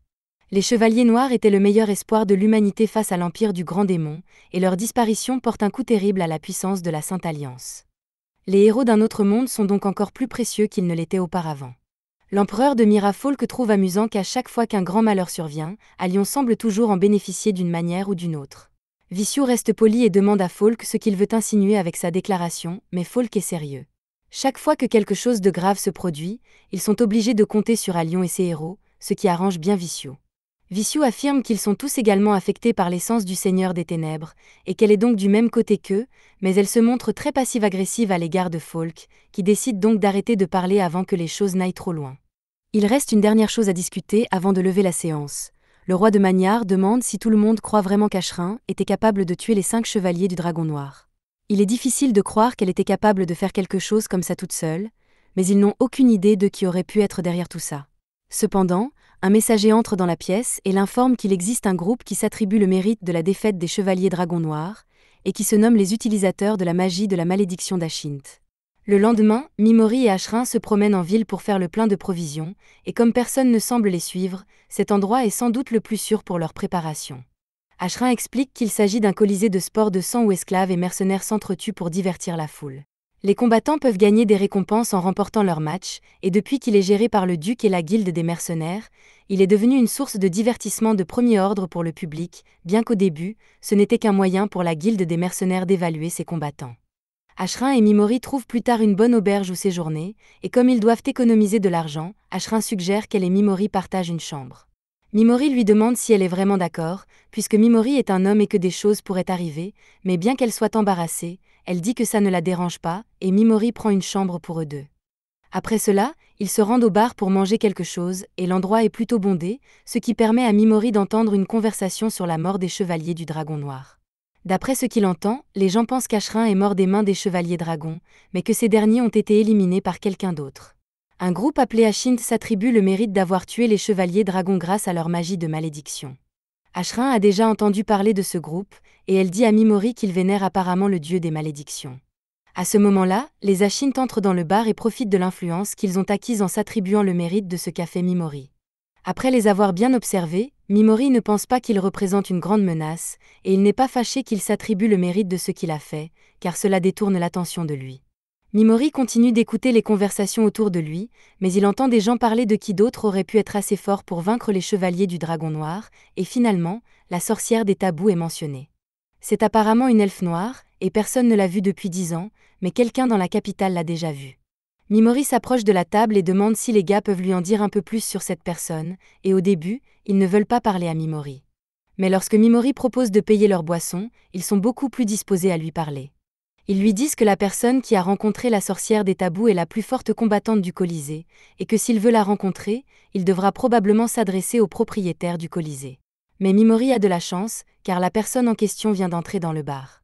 Mimori s'approche d'elle et se présente, mais elle sait immédiatement qu'il veut obtenir quelque chose d'elle, alors elle lui demande de préciser ce qu'il veut. Mimori va droit au but et lui dit qu'il aimerait rencontrer la sorcière des tabous. Elle avoue s'être déjà aventurée au pays des monstres aux yeux d'or, mais elle n'y avoir jamais rencontré la sorcière. Cependant, grâce aux esprits d'Ashrin, elle est capable de dire qu'Evement lorsqu'elle affirme n'avoir jamais rencontré la sorcière. Eve demande à Mimori pourquoi il veut voir la sorcière des tabous, ce à quoi Mimori répond qu'il n'y va que par curiosité. Eve lui conseille d'éviter le pays des monstres aux yeux d'or car, pour être franche, elle ne pense pas que Mimori soit assez fort pour y survivre jusqu'à 3 jours. Elle dit à Mimori qu'il devrait accorder un peu plus d'importance à sa vie, mais c'est un peu hypocrite de sa part puisqu'elle risque régulièrement sa vie sur scène. Plus tard, Ashrin informe Mimori qu'Eve a menti, ce qui leur permet de garantir qu'elle sait où se trouve la sorcière. En retournant à sa chambre d'hôtel, Mimori se rend compte qu'il a oublié de ramener de la nourriture pour Pigimaru, alors il décide de sortir un anka qu'il avait avec lui lorsqu'il est arrivé dans ce monde. Il en donne aussi à Ashrin, qui n'a jamais rien mangé de tel, mais dès qu'elle le porte à sa bouche, elle est ravie par son goût merveilleux. Elle lui demande si c'est un anka courant dans son monde, et Mimori lui répond que oui, mais qu'il ne peut malheureusement pas en fabriquer d'autres. Pour l'instant, ils doivent décider de ce qu'ils vont faire, et la première chose à l'ordre du jour est de trouver l'emplacement de la sorcière d'Eve. Il doit trouver un moyen de la faire parler, mais qu'est-ce qui serait plus important pour elle que sa vie? En général, c'est l'argent, car elle peut acheter sa liberté si elle a assez d'argent, mais cela nécessite une grosse somme d'argent. Le même soir, Eve rend visite à une petite elfe noire et lui promet de faire de son mieux pour la sortir d'ici. De retour dans la chambre de Mimori, Ashrin s'entraîne avec sa tenue d'esprit. Il s'agit d'une armure qui n'a pas d'autre utilité que d'avoir l'air cool, mais je suis sûre qu'elle sera utile à un moment ou à un autre. Une fois qu'Ashrin a fini de s'entraîner, Mimori lui demande si elle peut lui donner quelques conseils sur la façon de gérer le combat rapproché, car il s'est un peu trop reposé sur sa compétence ces derniers temps, et il veut être prêt si jamais il n'est pas en mesure de l'utiliser. Ashrin comprend et décide de l'entraîner de la même manière qu'elle aurait entraîné l'un de ses chevaliers lorsqu'elle était encore capitaine. Elle recule d'un pas et demande à Mimori de l'attaquer. Il lance un coup de poing direct, mais Ashrin l'esquive facilement et lui met une clé de bras. Ce genre de technique ne nécessite pas d'armes, et peut être facilement perfectionné en quelques jours d'entraînement. En disant cela, elle se rend compte qu'elle est très proche de Mimori, alors elle recule d'un pas et s'excuse. Mimori lui répond que ce n'est pas grave puisque c'est lui qui lui a demandé de s'entraîner avec lui. Après une longue séance d'entraînement, Mimori prend un bain et Ashrin s'adonne à une activité dégénérée avec la chemise de Mimori. Elle réalise que ce qu'elle fait est une erreur, même si elle a des sentiments pour Mimori, et heureusement, il semble que personne n'était là pour la voir, sauf Mimori, qui se tenait derrière elle pendant tout ce temps. Il dit qu'il a remarqué que ses vêtements avaient disparu, alors il est venu les chercher, et Ashrin s'excuse, disant qu'elle a pensé que ce serait une bonne idée de laver ses vêtements avec les siens. Plus tard dans la nuit, Ashrin est endormie et Mimori la félicite pour sa gentillesse. Elle s'efforce de devenir une épée capable de le protéger, et elle réprime toutes sortes d'émotions négatives pour remplir son rôle pour lui, il devrait donc lui être reconnaissant. Ashrin se réveille et remarque que Mimori est toujours debout, alors il lui dit qu'il a juste un peu de mal à dormir. Ashrin a un bon remède pour cela, elle sort donc du lit et fouille dans son sac pour trouver des herbes. L'une d'entre elles aide à dormir, mais l'autre a l'effet inverse et vous laisse excité et plein de vigueur dans la chambre à coucher. Bien sûr, elle n'a pas l'intention de l'utiliser sur Mimori. Puisqu'il va prendre des herbes, Mimori sort un cube de soupe de son sac et l'utilise pour préparer 2 tasses de soupe pour lui et Ashrin. Mimori demande à Ashrin de goûter avant qu'il n'ajoute les herbes, et elle est stupéfaite par le goût de la soupe et par la façon dont toute cette saveur a été concentrée dans un seul petit cube. Maintenant qu'elle l'a goûté, elle va y ajouter l'herbe du sommeil, mais elle en a renversé beaucoup plus qu'elle n'en avait l'intention. Le second contient une quantité normale d'herbe de sommeil, et Ashrin propose de boire la tasse surdosée, puisque c'est elle qui a fait l'erreur au départ. Lorsque Mimori et elle la boivent, elle se sent étonnamment rafraîchie, alors qu'elle devrait se sentir somnolente. Ashrin va donc vérifier quel flacon elle a utilisé, et il s'avère qu'elle a mélangé les herbes d'excitation et les herbes de sommeil.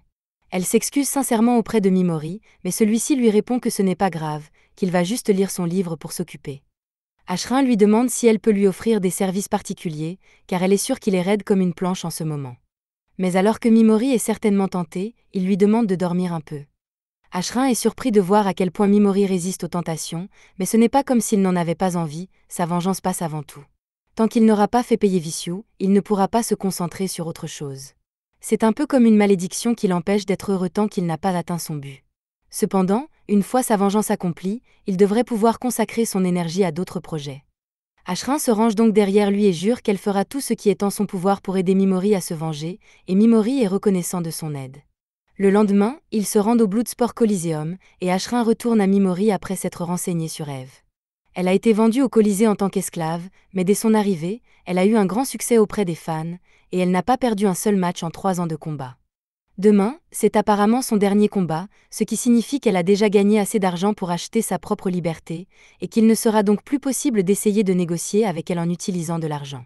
De plus, Ashrin a appris qu'Eve avait déjà économisé assez d'argent pour acheter sa liberté il y a 2 ans, et qu'elle essaie maintenant d'acheter la liberté de la petite fille Elf également. Ashrin est également préoccupé par le fait que tous les champions de Colisée précédents sont morts lors de leur dernier combat. Il semble donc qu'il y ait un acte criminel, car des rumeurs circulent selon lesquelles le duc s'arrangerait pour désavantager les combattants lors de leur dernier combat. Mais Mimori sourit, car c'est peut-être exactement ce dont ils ont besoin pour qu'Eve leur fasse confiance. Eve est la championne invaincue, et elle est très populaire. Il ne fait donc aucun doute que l'équipe de direction du Coliseum essaierait de tuer Eve pour la publicité que cela créerait. Ashrin suppose que Mimori a l'intention d'empêcher cela lors de l'événement principal de demain, mais Mimori ne voit pas pourquoi il devrait attendre demain pour sauver Eve alors qu'il peut le faire aujourd'hui. Plus tard dans la journée, Mimori coince Eve dans une ruelle sombre et lui dit qu'il a besoin de lui parler. Eve tente d'écarter Mimori en lui disant qu'elle ne sait pas où trouver la sorcière des tabous, mais Mimori sait déjà qu'elle ment. Il lui demande si Eve essaie de cacher l'emplacement de la sorcière parce qu'elle a une dette envers elle, mais Eve le nie. Cependant, Ashrin est là aussi, et elle reproche immédiatement à Eve d'avoir encore menti. Eve commence à se méfier des intentions de Mimori et s'apprête à dégainer son épée, mais Mimori l'arrête en disant qu'il veut juste aider à la sauver. Elle lui demande de quoi il a l'intention de la sauver, et Mimori lui explique que le duc qui dirige le Colisée va utiliser toutes sortes d'astuces pour s'assurer qu'elle soit éliminée lors du match de demain. Eve ne comprend toujours pas pourquoi Mimori essaie de l'aider, mais Mimori ne veut pas laisser mourir sa source d'informations sur la sorcière. Il serait beaucoup plus facile de prendre la fille qu'elle essaie d'aider et de s'enfuir avant le match de demain. En entendant cela, Eve comprend que Mimori est une menace pour elle, mais bien qu'elle apprécie son avertissement, elle ne peut pas se permettre de s'enfuir avant le match de demain. Prendre la fille et s'enfuir est une option, mais où irait-elle exactement ? Si elle ne respecte pas les règles et n'achète pas sa liberté et celle de la jeune fille, le duc enverra des mercenaires la traquer ou mettra sa tête à prix. Elle pourrait peut-être supporter la vie en fuite si elle était seule, mais elle doit penser à la sécurité de la jeune fille. Mimori dit qu'il connaît un endroit où elle pourrait s'enfuir et suggère qu'Eve et la jeune fille se cachent à l'endroit où vit la sorcière des tabous. Il est sûr que personne ne pourra y trouver Eve, mais elle répond que c'est impossible puisque personne ne peut atteindre le cœur d'un pays de monstres. Mimori dit qu'ils pourront peut-être l'atteindre s'ils travaillent ensemble, et il promet d'aider à protéger la jeune fille dans toute la mesure de ses capacités. Mais Eve ne pense pas qu'il ait ce qu'il faut pour tenir cette promesse. Elle voit bien que la fille qui l'accompagne a suivi une formation en arts martiaux, mais Mimori a l'air d'un faible à ses yeux. Mimori admet qu'il n'est pas très doué pour les arts martiaux, mais qu'il connaît bien la magie. Il lui dit qu'il peut facilement vaincre un roi squelette à lui tout seul, mais bien que ce soit un exploit impressionnant, Eve n'est pas convaincue que Mimori puisse faire le voyage jusqu'au pays des monstres. Pour prouver qu'il est assez fort, Mimori dit à Eve que c'est lui qui a tué les 5 dragons, mais Eve pense qu'il ment, alors Mimori lui fait une démonstration du pouvoir qu'il a utilisé pour tuer Sylvie et les autres. Il lève la main et lance paralyse sur Eve, la laissant figée sur place. Il l'avertit qu'elle ne doit pas essayer de trop bouger, car cela pourrait endommager son corps. C'est le pouvoir qu'ils ont utilisé pour vaincre Sylvie, et juste au cas où elle ne le croirait toujours pas, Ashrin révèle sa véritable identité, prouvant que les rumeurs de sa mort étaient fausses et que Mimori l'a vraiment sauvée de Sylvie.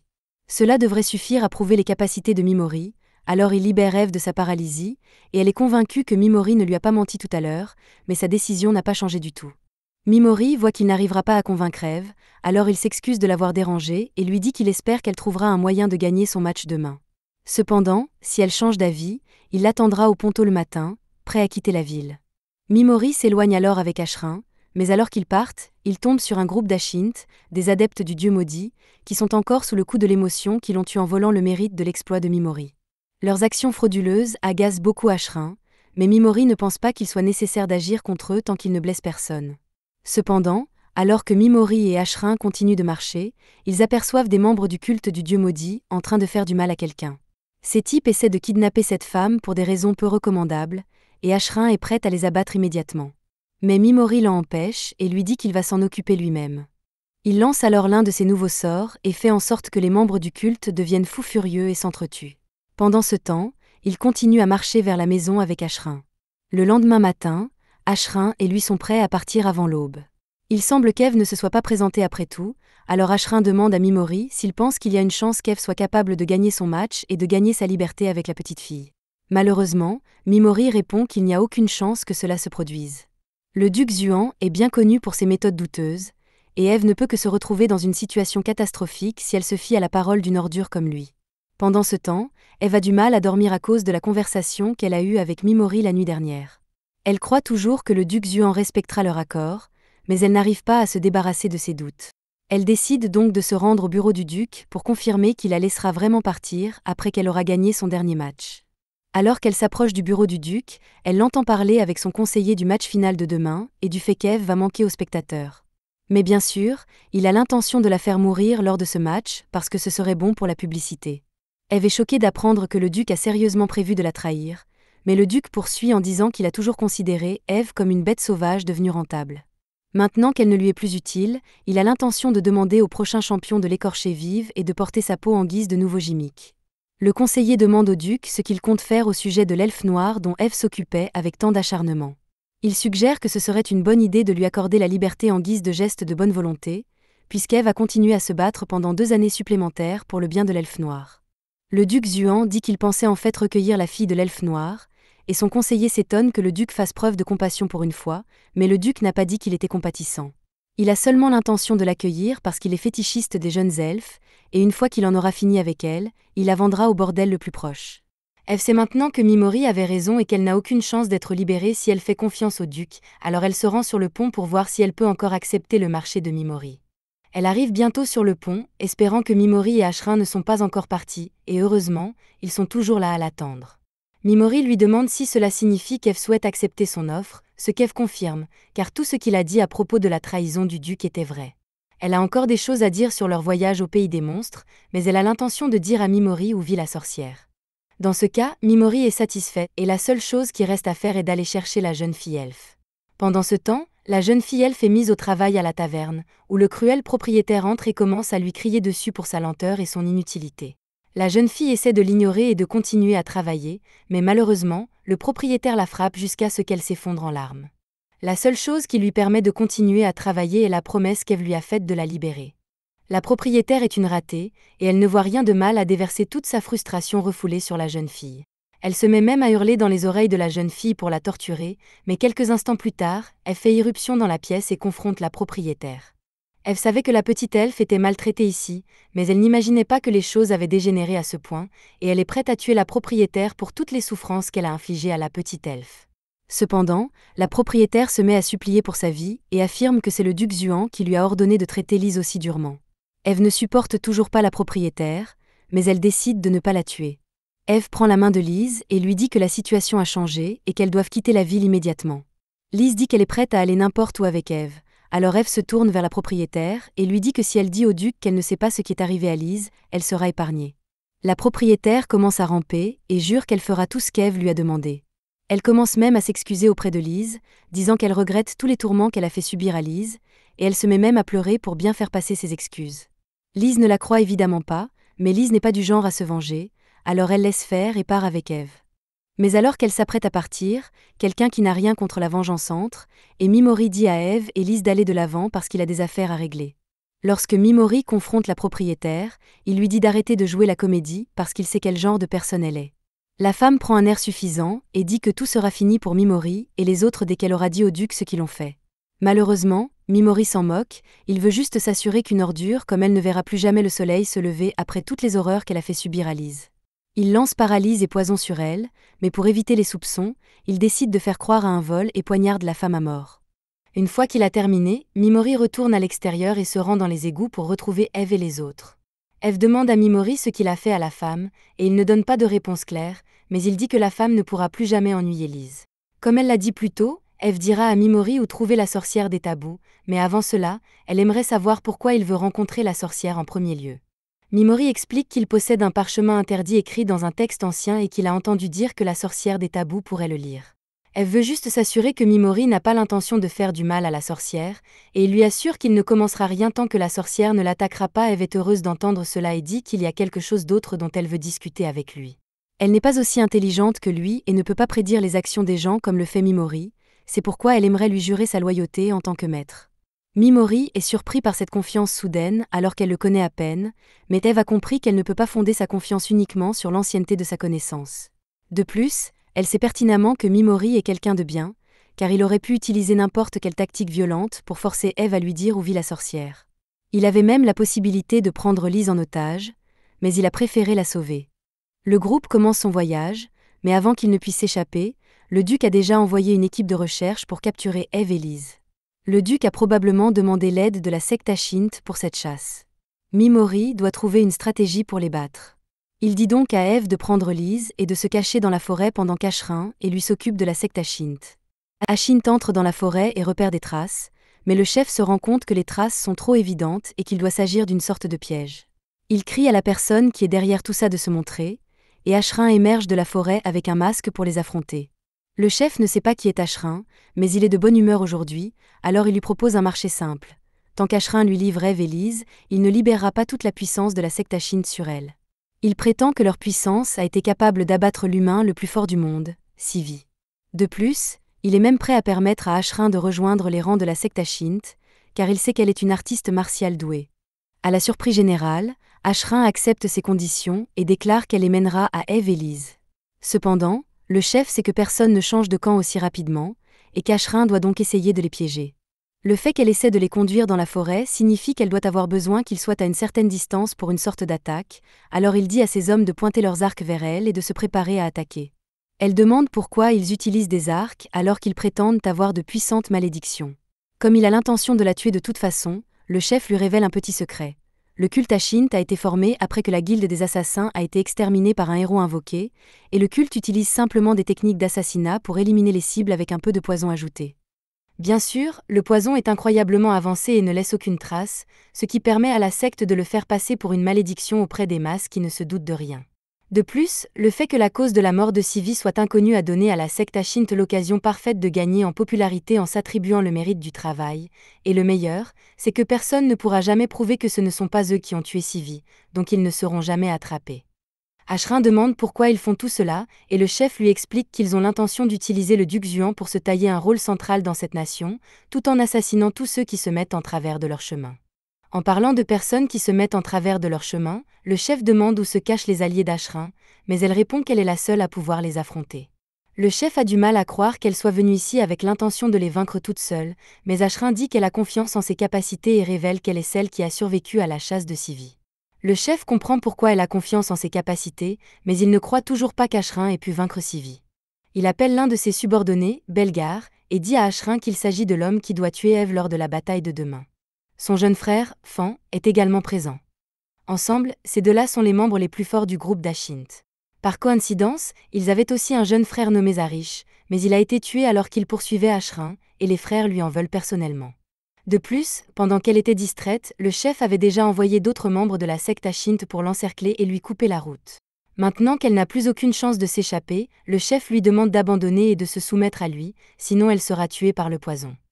Ashrin fait ce qu'on lui dit et s'agenouille devant le chef, mais alors qu'il pense avoir gagné, Mimori utilise son coup spécial pour étendre sa portée et paralyser tous les membres de la secte. Il s'était déjà occupé des membres de la secte qui essayaient de les prendre de flanc, et personne ne vient donc sauver le chef. Mimori a intentionnellement rendu leurs traces évidentes pour que le chef se méfie d'Ashrin, et une fois que le chef a senti qu'il avait tout le pouvoir, il a baissé sa garde, et c'est à ce moment-là que Mimori a frappé. Tout s'est déroulé exactement comme Mimori l'avait prévu, si bien que Mimori demande à Ashrin de retourner informer Eve et Lise que les Ashint ont été éliminés. Une fois Ashrin parti, Mimori aperçoit le premier groupe en train de battre en retraite et veut les éliminer. Il demande à Pigimaru de se reconnecter avec lui. Malheureusement, après toutes ces épreuves, Pigimaru n'a plus la force de se transformer. Puisque Pigimaru ne peut pas l'aider, Eve propose de l'aider à éliminer les chasseurs de primes restants. Pendant ce temps, Ashrin emmène Lise plus loin dans la forêt pour la protéger jusqu'à ce que les chasseurs soient éliminés. Mimori demande à Eve si elle peut obtenir une estimation précise du nombre d'Ashint qu'ils devront affronter. Une fois qu'elle a calculé leur nombre et leur distance, elle et Mimori attendent leur arrivée. Les chasseurs de primes ne tardent pas à trouver Eve, avec l'intention de la capturer et de la traîner au pied du duc, mais juste avant qu'ils ne puissent l'attaquer, Mimori paralyse et empoisonne tous les soldats présents, les laissant figés sur place. À ce moment-là, le duc et son conseiller arrivent à cheval derrière Eve et Mimori. Le duc croit qu'il a coincé Eve et a l'intention de la tuer personnellement pour avoir osé le défier. En outre, il dit qu'il écorchera Eve vivante et qu'il fabriquera une paire de sous-vêtements avec sa peau, juste pour lui manquer de respect. Mimori en a assez d'entendre les divagations du duc et tente de le paralyser. Cependant, il est choqué lorsqu'il reçoit un message d'erreur lui indiquant qu'il a dépassé le nombre de cibles pour la paralysie et qu'il ne peut donc pas utiliser cette capacité pour l'instant. Il doit donc faire preuve de créativité et utilise son sort Darkness pour aveugler le conseiller, ce qui permet à Eve de le trancher en deux. Mimori fait de même avec les autres soldats, et Eve les découpe en conséquence.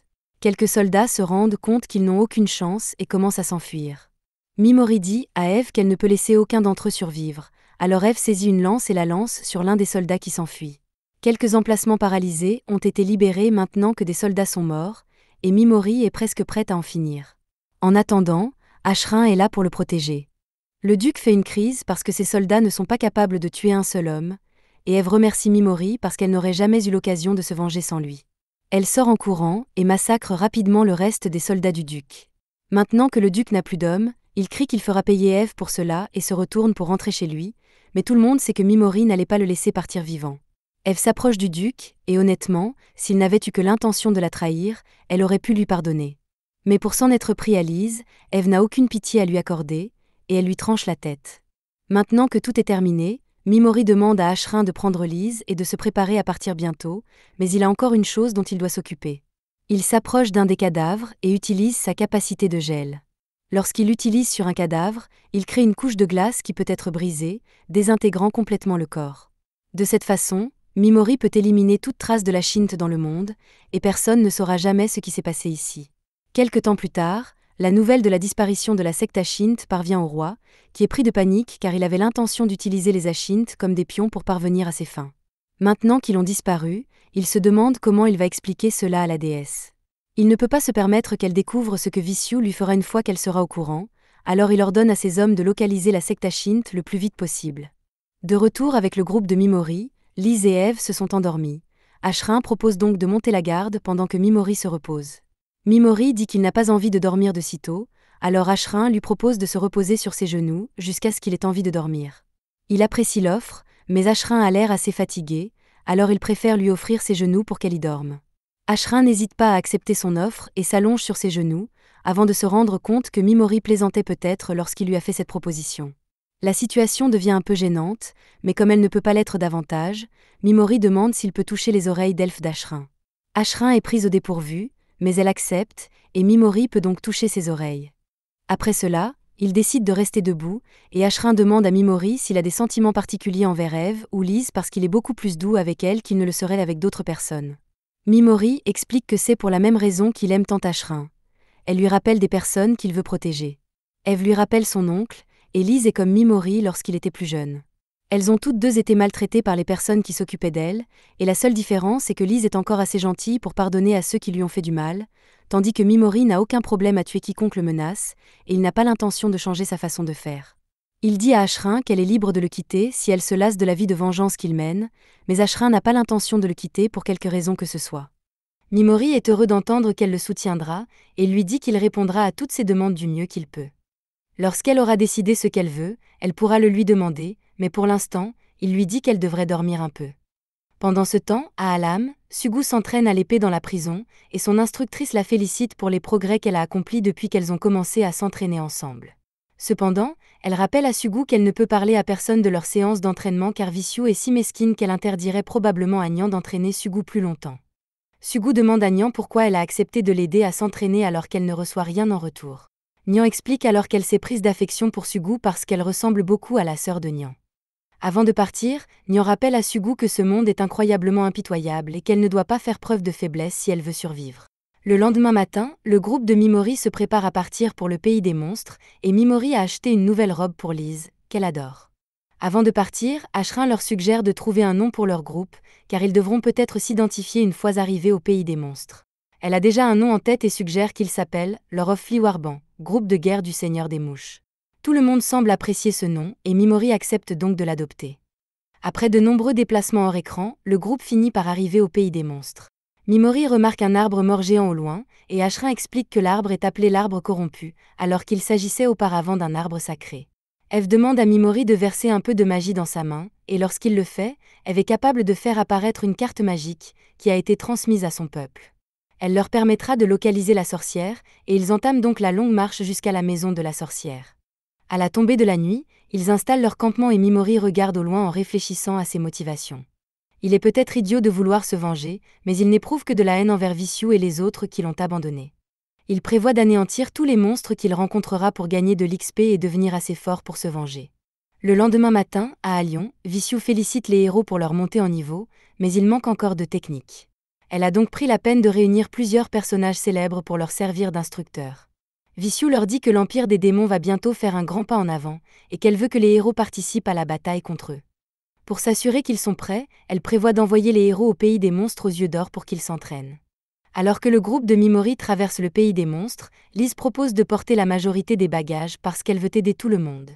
Les autres lui disent qu'elle n'a pas besoin de tout porter toute seule, mais comme elle semble déterminée à aider, ils respectent sa volonté et la laissent porter les sacs. Ils continuent à travers la forêt jusqu'à ce qu'ils sentent soudainement quelque chose arriver, alors Mimori et les autres s'arrêtent et prennent leur position de combat. Un monstre apparaît bientôt devant eux, et Mimori pense qu'il ressemble beaucoup à l'un des monstres lézards qu'il a dû affronter dans les ruines de l'aliénation, à la seule différence qu'il a une tête d'algue. Quelle que soit sa nature, leur plan d'attaque reste le même. Eve s'engage avec le monstre pour le distraire, et une fois que Mimori parvient à se mettre à sa portée, il utilise la paralysie et le poison pour l'éliminer.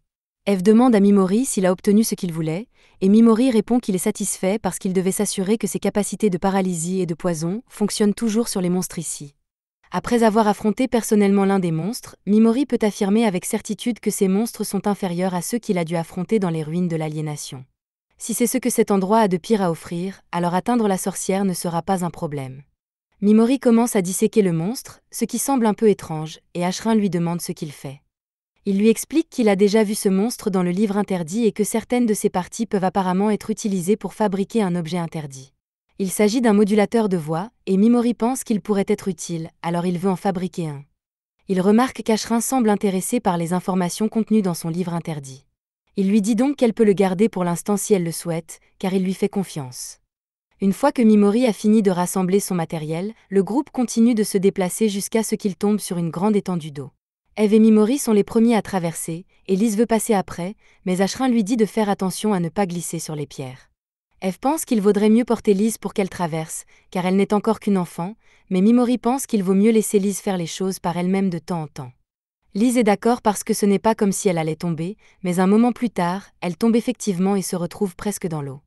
Cependant, Mimori envoie Pigimaru pour la sauver avant que cela n'arrive.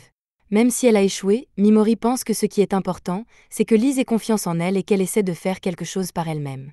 Une fois que Lise a atteint l'autre rive, elle remarque que Mimori et Eve parlent de quelque chose, et elle pense qu'elle se moque d'elle parce qu'elle a failli tomber dans la rivière. Eve ne veut pas que Lise se sente gênée, alors elle invente un mensonge et dit qu'elle parlait en fait du genre d'enfant que Mimori et Ashrin allaient avoir.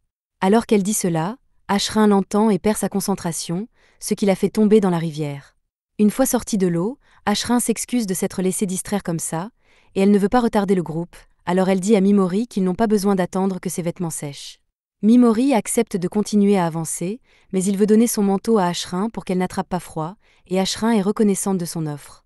Le groupe poursuit son chemin dans la forêt, mais bientôt, Mimori et Eve sentent quelque chose devant eux et demandent à Lise de se mettre derrière eux pour se préparer au combat.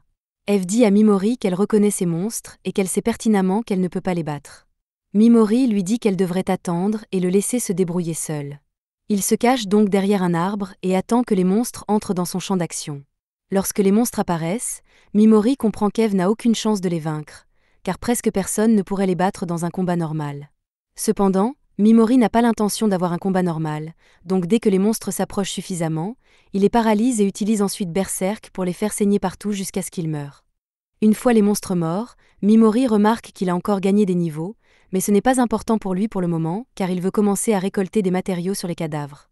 Eve regarde Mimori avec dégoût et lui demande s'il a l'intention de manger cette chose, mais Ashrin s'interpose, explique que Mimori n'a pas l'intention de manger le monstre. Il ne fait que récolter les matériaux parce que c'est un ingrédient d'un objet interdit qui rendra Pigimaru plus fort. Mais Pigimaru va devoir le manger, et cela ne va pas être une partie de plaisir pour lui. C'est alors que Mimori et les autres sentent la présence d'un monstre à proximité, mais ils ne peuvent pas le localiser car il n'y a pas de malice ou d'hostilité à leur égard. Après avoir cherché un peu, Pigimaru dit à Mimori que le monstre se trouve dans son sac à dos, alors Mimori l'ouvre et en sort l'œuf qu'il portait. L'œuf semble prêt à éclore, et quelques instants plus tard, c'est exactement ce qu'il fait, donnant naissance à une sorte de monstre chevalin. Aucun d'entre eux n'a la moindre idée de ce que c'est, car ils n'ont jamais rien vu de tel auparavant. En caressant le cheval, Mimori sent quelque chose d'étrange sur son dos, alors il tire les poils du cheval et y trouve un orbe magique. Ashrin explique que la plupart des monstres ont un organe comme celui-ci pour absorber la magie, et Mimori a une idée. Il commence à verser son mana dans le cheval, espérant qu'il grandira, et alors qu'il verse environ 1000 points de mana, le cheval se transforme en un magnifique destrier noir. Il serait parfait pour transporter des bagages, mais le cheval dit à Mimori qu'il doit continuer à verser de la magie en lui. Mimori n'a rien à perdre, il verse donc 10 000 points de mana, et cette fois, le cheval se transforme en minotaure buffle. Mimori est satisfait de ce qu'il voit, il décide donc de faire entrer le cheval dans leur groupe, et pour cela, il faut lui donner un nom. Il y réfléchit un instant et trouve le nom de Slay. Slay semble l'apprécier et c'est donc son nom officiel. Ailleurs dans la forêt, le groupe de Sugu est occupé à s'excuser auprès d'elle parce qu'ils n'ont été qu'un poids mort pendant tout ce temps. En revanche, le groupe d'Asahi s'en sort plutôt bien, car tous les membres de l'équipe font leur part du travail et travaillent bien ensemble. Il en va de même pour le groupe de Takuto, mais il n'est pas vraiment satisfait des progrès qu'ils ont réalisés jusqu'à présent, car les combattants qui les dirigent se sont occupés de tous les monstres vraiment dangereux parce qu'ils pensaient que les héros n'étaient pas prêts à les affronter, et Takuto déteste être sous-estimé. Plus tard dans la nuit, les combattants emmènent à nouveau les héros à la chasse, mais ils tombent sur une zone où se trouve un groupe de nosards, et ils ne pensent pas que les héros soient prêts à faire face à quelque chose comme ça, alors ils demandent aux héros de rester en arrière pendant qu'ils s'en occupent eux-mêmes. Takuto n'aime pas qu'on lui dise d'attendre, mais comme les monstres approchent, Nyan dit qu'elle s'occupera de celui de droite, tandis que 2 autres combattants s'occuperont de celui de gauche. Ils commencent leur attaque, et les nosards sont éliminés très rapidement, mais il y en a beaucoup d'autres, et les combattants devront peut-être trouver une nouvelle stratégie pour les vaincre tous. Cependant, Takuto en a déjà assez d'être sous-estimé, il s'approche des premières lignes et utilise son attaque Dragonic Burst pour incinérer tous les nosards d'un seul coup. Il annonce alors que sa capacité n'est que de niveau 4, mais qu'il a le pouvoir de causer une telle destruction, et que personne n'a le droit de le sous-estimer, car il est le futur maître de ce monde. Les autres héros sont impressionnés par la puissance de Takuto, à tel point qu'ils réalisent à peine que Hijiri et Itsuki ne sont plus là. Tous deux se trouvent ailleurs dans la forêt et s'occupent d'espions qui suivent le groupe. Cependant, à la seconde où les espions ont été capturés, ils se sont suicidés pour éviter d'être interrogés. Pendant ce temps, Mimori et les autres se sont installés dans un vieux bâtiment pour y passer la nuit. Ils ont beaucoup progressé grâce à Slay, et il semble qu'ils arriveront à la maison de la sorcière bien plus tôt que prévu. Ashrin demande à Mimori ce qu'il est venu voir ici. Il explique qu'il a vu des lumières provenant de la forêt et qu'il pensait que des monstres s'y battaient. Ashrin fait remarquer que la lumière vient du nord-est, et Mimori réalise que c'est la direction d'Alion, donc ce qui se passe là-bas doit avoir un rapport avec la déesse. Le lendemain matin, Eve et Ashrin se réveillent et constatent que Mimori n'est plus là. Eve n'est pas particulièrement inquiète, car elle sait que Mimori n'est pas du genre à les abandonner au beau milieu du pays des monstres. Ashrin est d'accord avec elle et ils sortent pour chercher Mimori. Ils n'ont pas à chercher longtemps, car Mimori est assis à l'extérieur du bâtiment après avoir tué un monstre. Lorsque Mimori les aperçoit derrière lui, il les salue et leur explique qu'il a senti la présence d'un monstre tout à l'heure et qu'il est sorti pour s'en occuper. Maintenant, il examine les parties du corps du monstre pour voir s'il y a quelque chose d'utile. Une fois que Mimori a terminé, le groupe continue son chemin, mais ils finissent par tomber sur une falaise verticale, et ils n'ont aucun moyen de l'escalader, alors ils décident de suivre la route le long de la falaise à la place. Ashrin suggère à Mimori de faire une pause car il ne s'est pas reposé depuis longtemps, mais Mimori dit qu'ils doivent continuer à avancer car l'air devient humide et il aimerait aller le plus loin possible avant qu'il ne se mette à pleuvoir. Alors qu'ils marchent le long de la route, il trouve étrange de ne pas avoir rencontré de monstre depuis un moment, mais il suppose que c'est parce qu'il se rapproche de la maison de la sorcière des tabous. Mimori remarque que Lise a l'air un peu contrariée, alors il lui demande si elle a peur du pays des monstres. Lise lui répond que cet endroit est certes effrayant, mais qu'elle n'a pas eu peur depuis qu'ils sont arrivés, et que c'est parce qu'Ashrin lui a assuré que tant que Mimori sera en vie, ils ne perdront jamais face à des monstres ici. Ils finissent par arriver à une ouverture dans la falaise, et une fois qu'ils l'auront franchie, ils seront tout près de la maison de la sorcière. Avant de passer, Eve remercie encore une fois Mimori pour toute l'aide qu'il lui a apportée, car il n'aurait jamais pu aller aussi loin sans lui. Mimori lui répond qu'il n'a pas besoin d'être aussi reconnaissant puisqu'il a surtout aidé pour son propre bénéfice. Eve dit qu'elle sera heureuse avec n'importe quoi tant qu'elle et Lise pourront vivre une vie tranquille ensemble. Peut-être pourrait-elle même créer une ferme une fois qu'elles se seront installées dans leur nouvelle vie, et Lise aime cette idée. Cependant, un instant plus tard, un monstre buccal apparaît au-dessus d'Eve, et il est trop près pour que Mimori puisse utiliser Paralyse à temps, alors Eve se retourne et le taillade. Le monstre est définitivement mort, mais Mimori a toujours un mauvais pressentiment. Ses inquiétudes sont confirmées lorsque le monstre pousse un cri perçant dans un éclair de lumière aveuglante, qui agit comme un signal et alerte tous les monstres de la zone de l'emplacement du groupe. Désormais, tous les monstres de la forêt se dirigent directement vers le groupe de Mimori. Leurs chances de survie ne sont pas bonnes face à un tel nombre d'ennemis. Mimori dit aux autres de se mettre en route car ils ont un peu de temps avant que les monstres ne les atteignent, mais Eve ne pense pas qu'ils pourront s'échapper à temps, alors elle propose de rester en arrière et de servir d'appât pendant que les autres s'enfuient. Lise essaie d'en dissuader Eve, mais celle-ci lui répond qu'elle doit le faire car ce sont ses actions qui ont causé ce désordre. Elle demande à Lise d'écouter Ashrin et Mimori pendant son absence, mais Mimori n'a jamais accepté ce plan. Il dit « Vous ne laisserez Eve servir d'appât que si elle promet de revenir vivante. » Eve promet, mais elle n'a pas juré sur Dieu, alors Mimori sait qu'elle n'a pas l'intention de survivre. Il lui dit qu'elle n'a pas à se sentir responsable de cette situation puisque le monstre qui a déclenché l'alerte était caché grâce à la magie de dissimulation, ce qui le rendait impossible à détecter à l'avance, et que c'était la bonne décision de le tuer quand elle l'a fait. De plus, s'il y a des reproches à faire, c'est à lui qu'il faut s'en prendre, car il n'a pas réussi à endormir le monstre avant qu'il n'attaque. De plus, Mimori insiste sur le fait qu'Eve est un atout indispensable pour l'équipe puisqu'elle est la seule à posséder une carte de l'endroit où se trouve la sorcière, et que les négociations se dérouleront plus facilement si elle est à ses côtés lorsqu'il rencontrera la sorcière. Mimori sort ensuite la pierre de projection vocale qu'il a fabriquée plus tôt et la colle dans son casque avant de dire aux autres qu'il est le seul à avoir une chance de survivre contre la horde tant qu'il a l'aide de Piggymaru et de Slay. De toute façon, il est le seul à pouvoir infliger des dégâts mortels aux monstres, et il dit à Eve qu'elle n'a pas à s'inquiéter. Lise remercie Mimori, mais il lui dit qu'il est trop tôt pour le remercier, car il ne peut pas non plus garantir qu'il reviendra vivant, même s'il fera de son mieux. Ashrin s'agenouille pour souhaiter bonne chance à Mimori et lui confie le soin de s'occuper d'Eve et de Lise s'il finit par mourir face à la horde à l'extérieur. Pendant ce temps, tous les héros sont évacués car ils ne sont pas préparés à gérer une catastrophe de cette ampleur. Sogu tente de rassembler tous les membres de son équipe pour qu'ils ne soient pas pris dans la bousculade, mais ils sont tous effrayés et commencent à courir dans des directions aléatoires. Pendant ce temps, Oyamada et Takotu essaient de combattre un groupe de monstres, mais ils se rendent vite compte que les monstres s'en prennent à autre chose, et le fait qu'ils soient ignorés par les monstres l'énerve au plus haut point. L'une des filles court pour sauver sa vie lorsqu'elle trébuche accidentellement sur un rocher et est sur le point d'être attrapée par un monstre à la main, mais avant qu'elle ne soit blessée, Kobata intervient pour la défendre. La jeune fille remercie Kobata et s'enfuit, laissant Kobata combattre seul le monstre.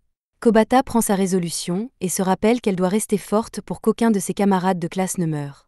Mais elle se souvient qu'elle est restée sans rien faire pendant qu'on se débarrassait de Mimori, et qu'elle n'a donc pas le droit d'agir de manière aussi hautaine.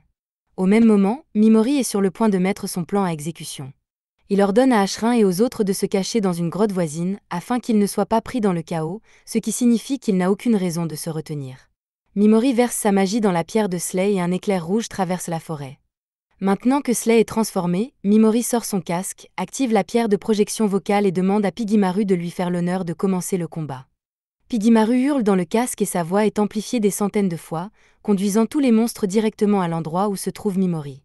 Mimori est content que les monstres aient mordu à l'hameçon, il met son casque et se prépare à une course-poursuite à grande vitesse. Au signal de Mimori, Slay se met à courir, et même si Mimori n'est toujours pas certain de s'en sortir vivant, il sait qu'il a beaucoup à protéger, et ne peut donc pas se permettre de laisser transparaître ses inquiétudes. De retour au camp des héros, Sogu retrouve le groupe de Yasu, mais elle est horrifiée de constater que 2 de ses membres sont morts. Elle ne comprend pas comment cela a pu se produire, car Yasu aurait dû être assez fort pour les protéger, mais il ne s'est pas soucié d'eux et a couru pour se sauver lui-même. Sogu est bouleversé et demande pourquoi Yasu a choisi de ne pas les aider, même s'il est de classe S. Mais Yasu ne s'est pas soucié d'eux et a couru se sauver lui-même, et le fait que Sogu lui fasse un sermon sur la morale l'énerve au plus haut point. Même s'il sait qu'elle n'essaie pas d'être condescendante, ses paroles lui donnent l'air hautain et puissant. Sogu ne comprend pas de quoi il parle, se contentant d'affirmer que les forts doivent protéger les faibles, mais c'est exactement ce dont parle Yasu. Yasu explique que la loi de ce monde est la force et qu'il a survécu parce qu'il est fort. Les deux autres personnes qui sont mortes n'étaient même pas des gens bien, alors pourquoi se soucieraient-ils d'eux? Ces deux-là ont été parmi les premiers à se moquer de Mimori lorsqu'il a été banni de sa dune parce qu'il était faible, alors ils ne peuvent pas se plaindre maintenant que cette chose leur est arrivée. Sans parler du fait qu'ils l'ont harcelé sans relâche sur Terre.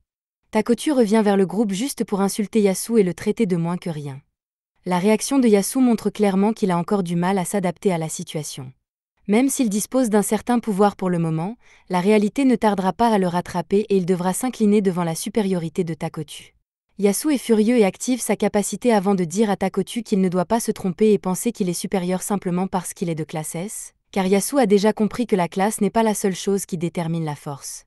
Par exemple, Sogu a beau être de rang S, mais elle n'a pas encore développé de capacité unique. D'un autre côté, quelqu'un comme Asahi, qui est de rang B, a surpassé Oyamada, même s'il est de rang A. Yasu pense donc que tôt ou tard, il deviendra plus puissant que Takotu et lui fera regretter ses paroles.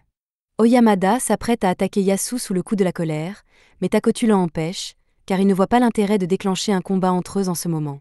Yasu a raison de dire que le rang n'est pas nécessairement synonyme de force, et il reproche à Sogu d'être le maillon faible des rangs, il s'attend donc à ce qu'elle se mette au travail. Il s'attend donc à ce qu'elle se ressaisisse rapidement. En attendant, il prévoit de faire quelque chose pour démontrer sa supériorité, afin que personne n'ait le courage de s'opposer à lui à nouveau. Au même moment, alors qu'Ashrin et les autres se cachent dans la grotte, Eve dit qu'elle veut sortir et chercher Mimori, tout d'un coup. Ashrin lui demande pourquoi elle veut faire ça, et Eve lui explique qu'il y a beaucoup de monstres dans la nature, et que même avec ses capacités, il lui serait difficile de les vaincre tous. De plus, Mimori n'est pas en bonne condition, car depuis le moment où ils ont posé le pied au pays des monstres, Mimori a dormi le moins possible pour s'assurer que tous les autres restaient bien reposés. C'est son sacrifice qui leur a permis d'arriver aussi loin dans le pays des monstres, elle doit donc faire ce qu'elle peut pour l'aider. Elle ne bluffait pas en disant qu'elle pouvait semer les monstres dans cette région. Elle a l'habitude de traverser des terrains difficiles, d'autant plus qu'elle a une vision nocturne, et elle ne sera donc pas facilement rattrapée par les monstres. De plus, si Mimori et Slay sont blessés, elle est la seule à pouvoir les porter en lieu sûr. Ashrin est d'accord avec le raisonnement d'Eve et s'excuse de l'avoir questionnée, mais comme Mimori l'a placée à la tête du groupe, elle devait s'assurer qu'Eve ne prenait pas de risques inutiles. Elle autorise Eve à poursuivre Mimori, mais à condition qu'elle revienne vivante. Pendant ce temps, Mimori essaie de trouver une stratégie pour éliminer tous les monstres.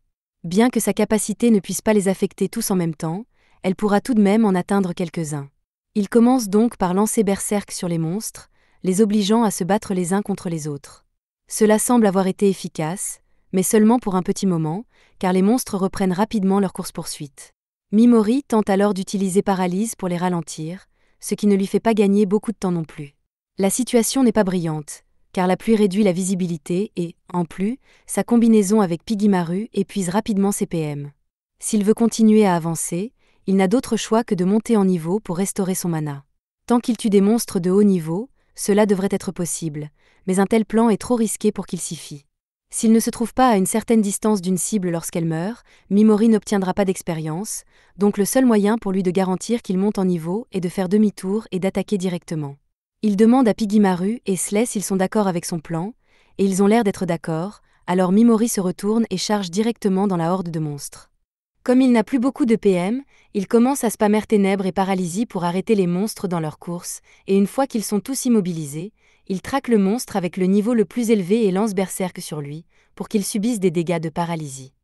Alors que Mimori est sur le point de manquer de mana, le monstre meurt enfin et il monte en niveau, ce qui lui permet de reconstituer sa réserve de mana. Il dispose désormais d'une méthode garantie pour se réapprovisionner en mana, ce qui lui permet de continuer à se battre presque indéfiniment. Il lance ensuite Paralysie et Berserk sur tous les monstres des environs et se remet à courir, mais il remarque alors que deux autres monstres de haut niveau le poursuivent. S'il veut les éliminer, il va devoir les rattraper d'une manière ou d'une autre. Il utilise Pigimaru pour endormir les monstres, et le temps qu'il se relève et tente de se remettre à courir, Mimori s'est faufilé par derrière et les élimine. Une fois ces deux monstres morts, il monte de nouveau en niveau, remonte sur le dos de Slay et part à l'assaut de la horde, mais de façon inattendue, une deuxième horde de monstres apparaît devant lui. Bien qu'il essaie de les vaincre à l'avance, Mimori finit par être éjecté du dos de Slay et est obligé de spammer continuellement tous les effets de son arsenal pour ne pas se faire envahir par les monstres. Pendant ce temps, Kobata est occupée à faire une crise de panique dans la forêt en se rendant compte qu'elle est aussi mauvaise que les autres. Elle voulait essayer d'être gentille avec les autres, mais lorsque Mimori a été jetée sur le côté, tout ce qu'elle a pu faire, c'est rester là à regarder ce qui se passait. À ce moment-là, Kobata lève les yeux et aperçoit Eve qui se tient à proximité. De son point de vue, un tigre géant qu'elle n'a jamais rencontré auparavant la regarde fixement, ce qui l'effraie beaucoup. Eve est surprise de trouver un humain dans ces forêts, car aucune personne normale ne vient jamais ici. Elle s'approche donc de Kobata pour mieux le voir, et c'est alors qu'elle remarque que Kobata lui rappelle beaucoup Lise. Eve n'a pas l'intention de lui faire du mal, mais Itsuki n'en a pas l'air. Elle se précipite donc et manque de trancher Eve avec son épée foudroyante. Eve réagit à temps, mais l'attaque d'Itsuki la fige sur place. Itsuki ne se soucie pas vraiment de Kobata, mais sa sœur ne veut pas encore laisser mourir Kobata, c'est donc à elle de la sauver maintenant, et elle va devoir tuer Eve parce qu'elle représente une menace. C'est la fin de l'épisode 11. Abonnez-vous pour ne pas manquer la suite.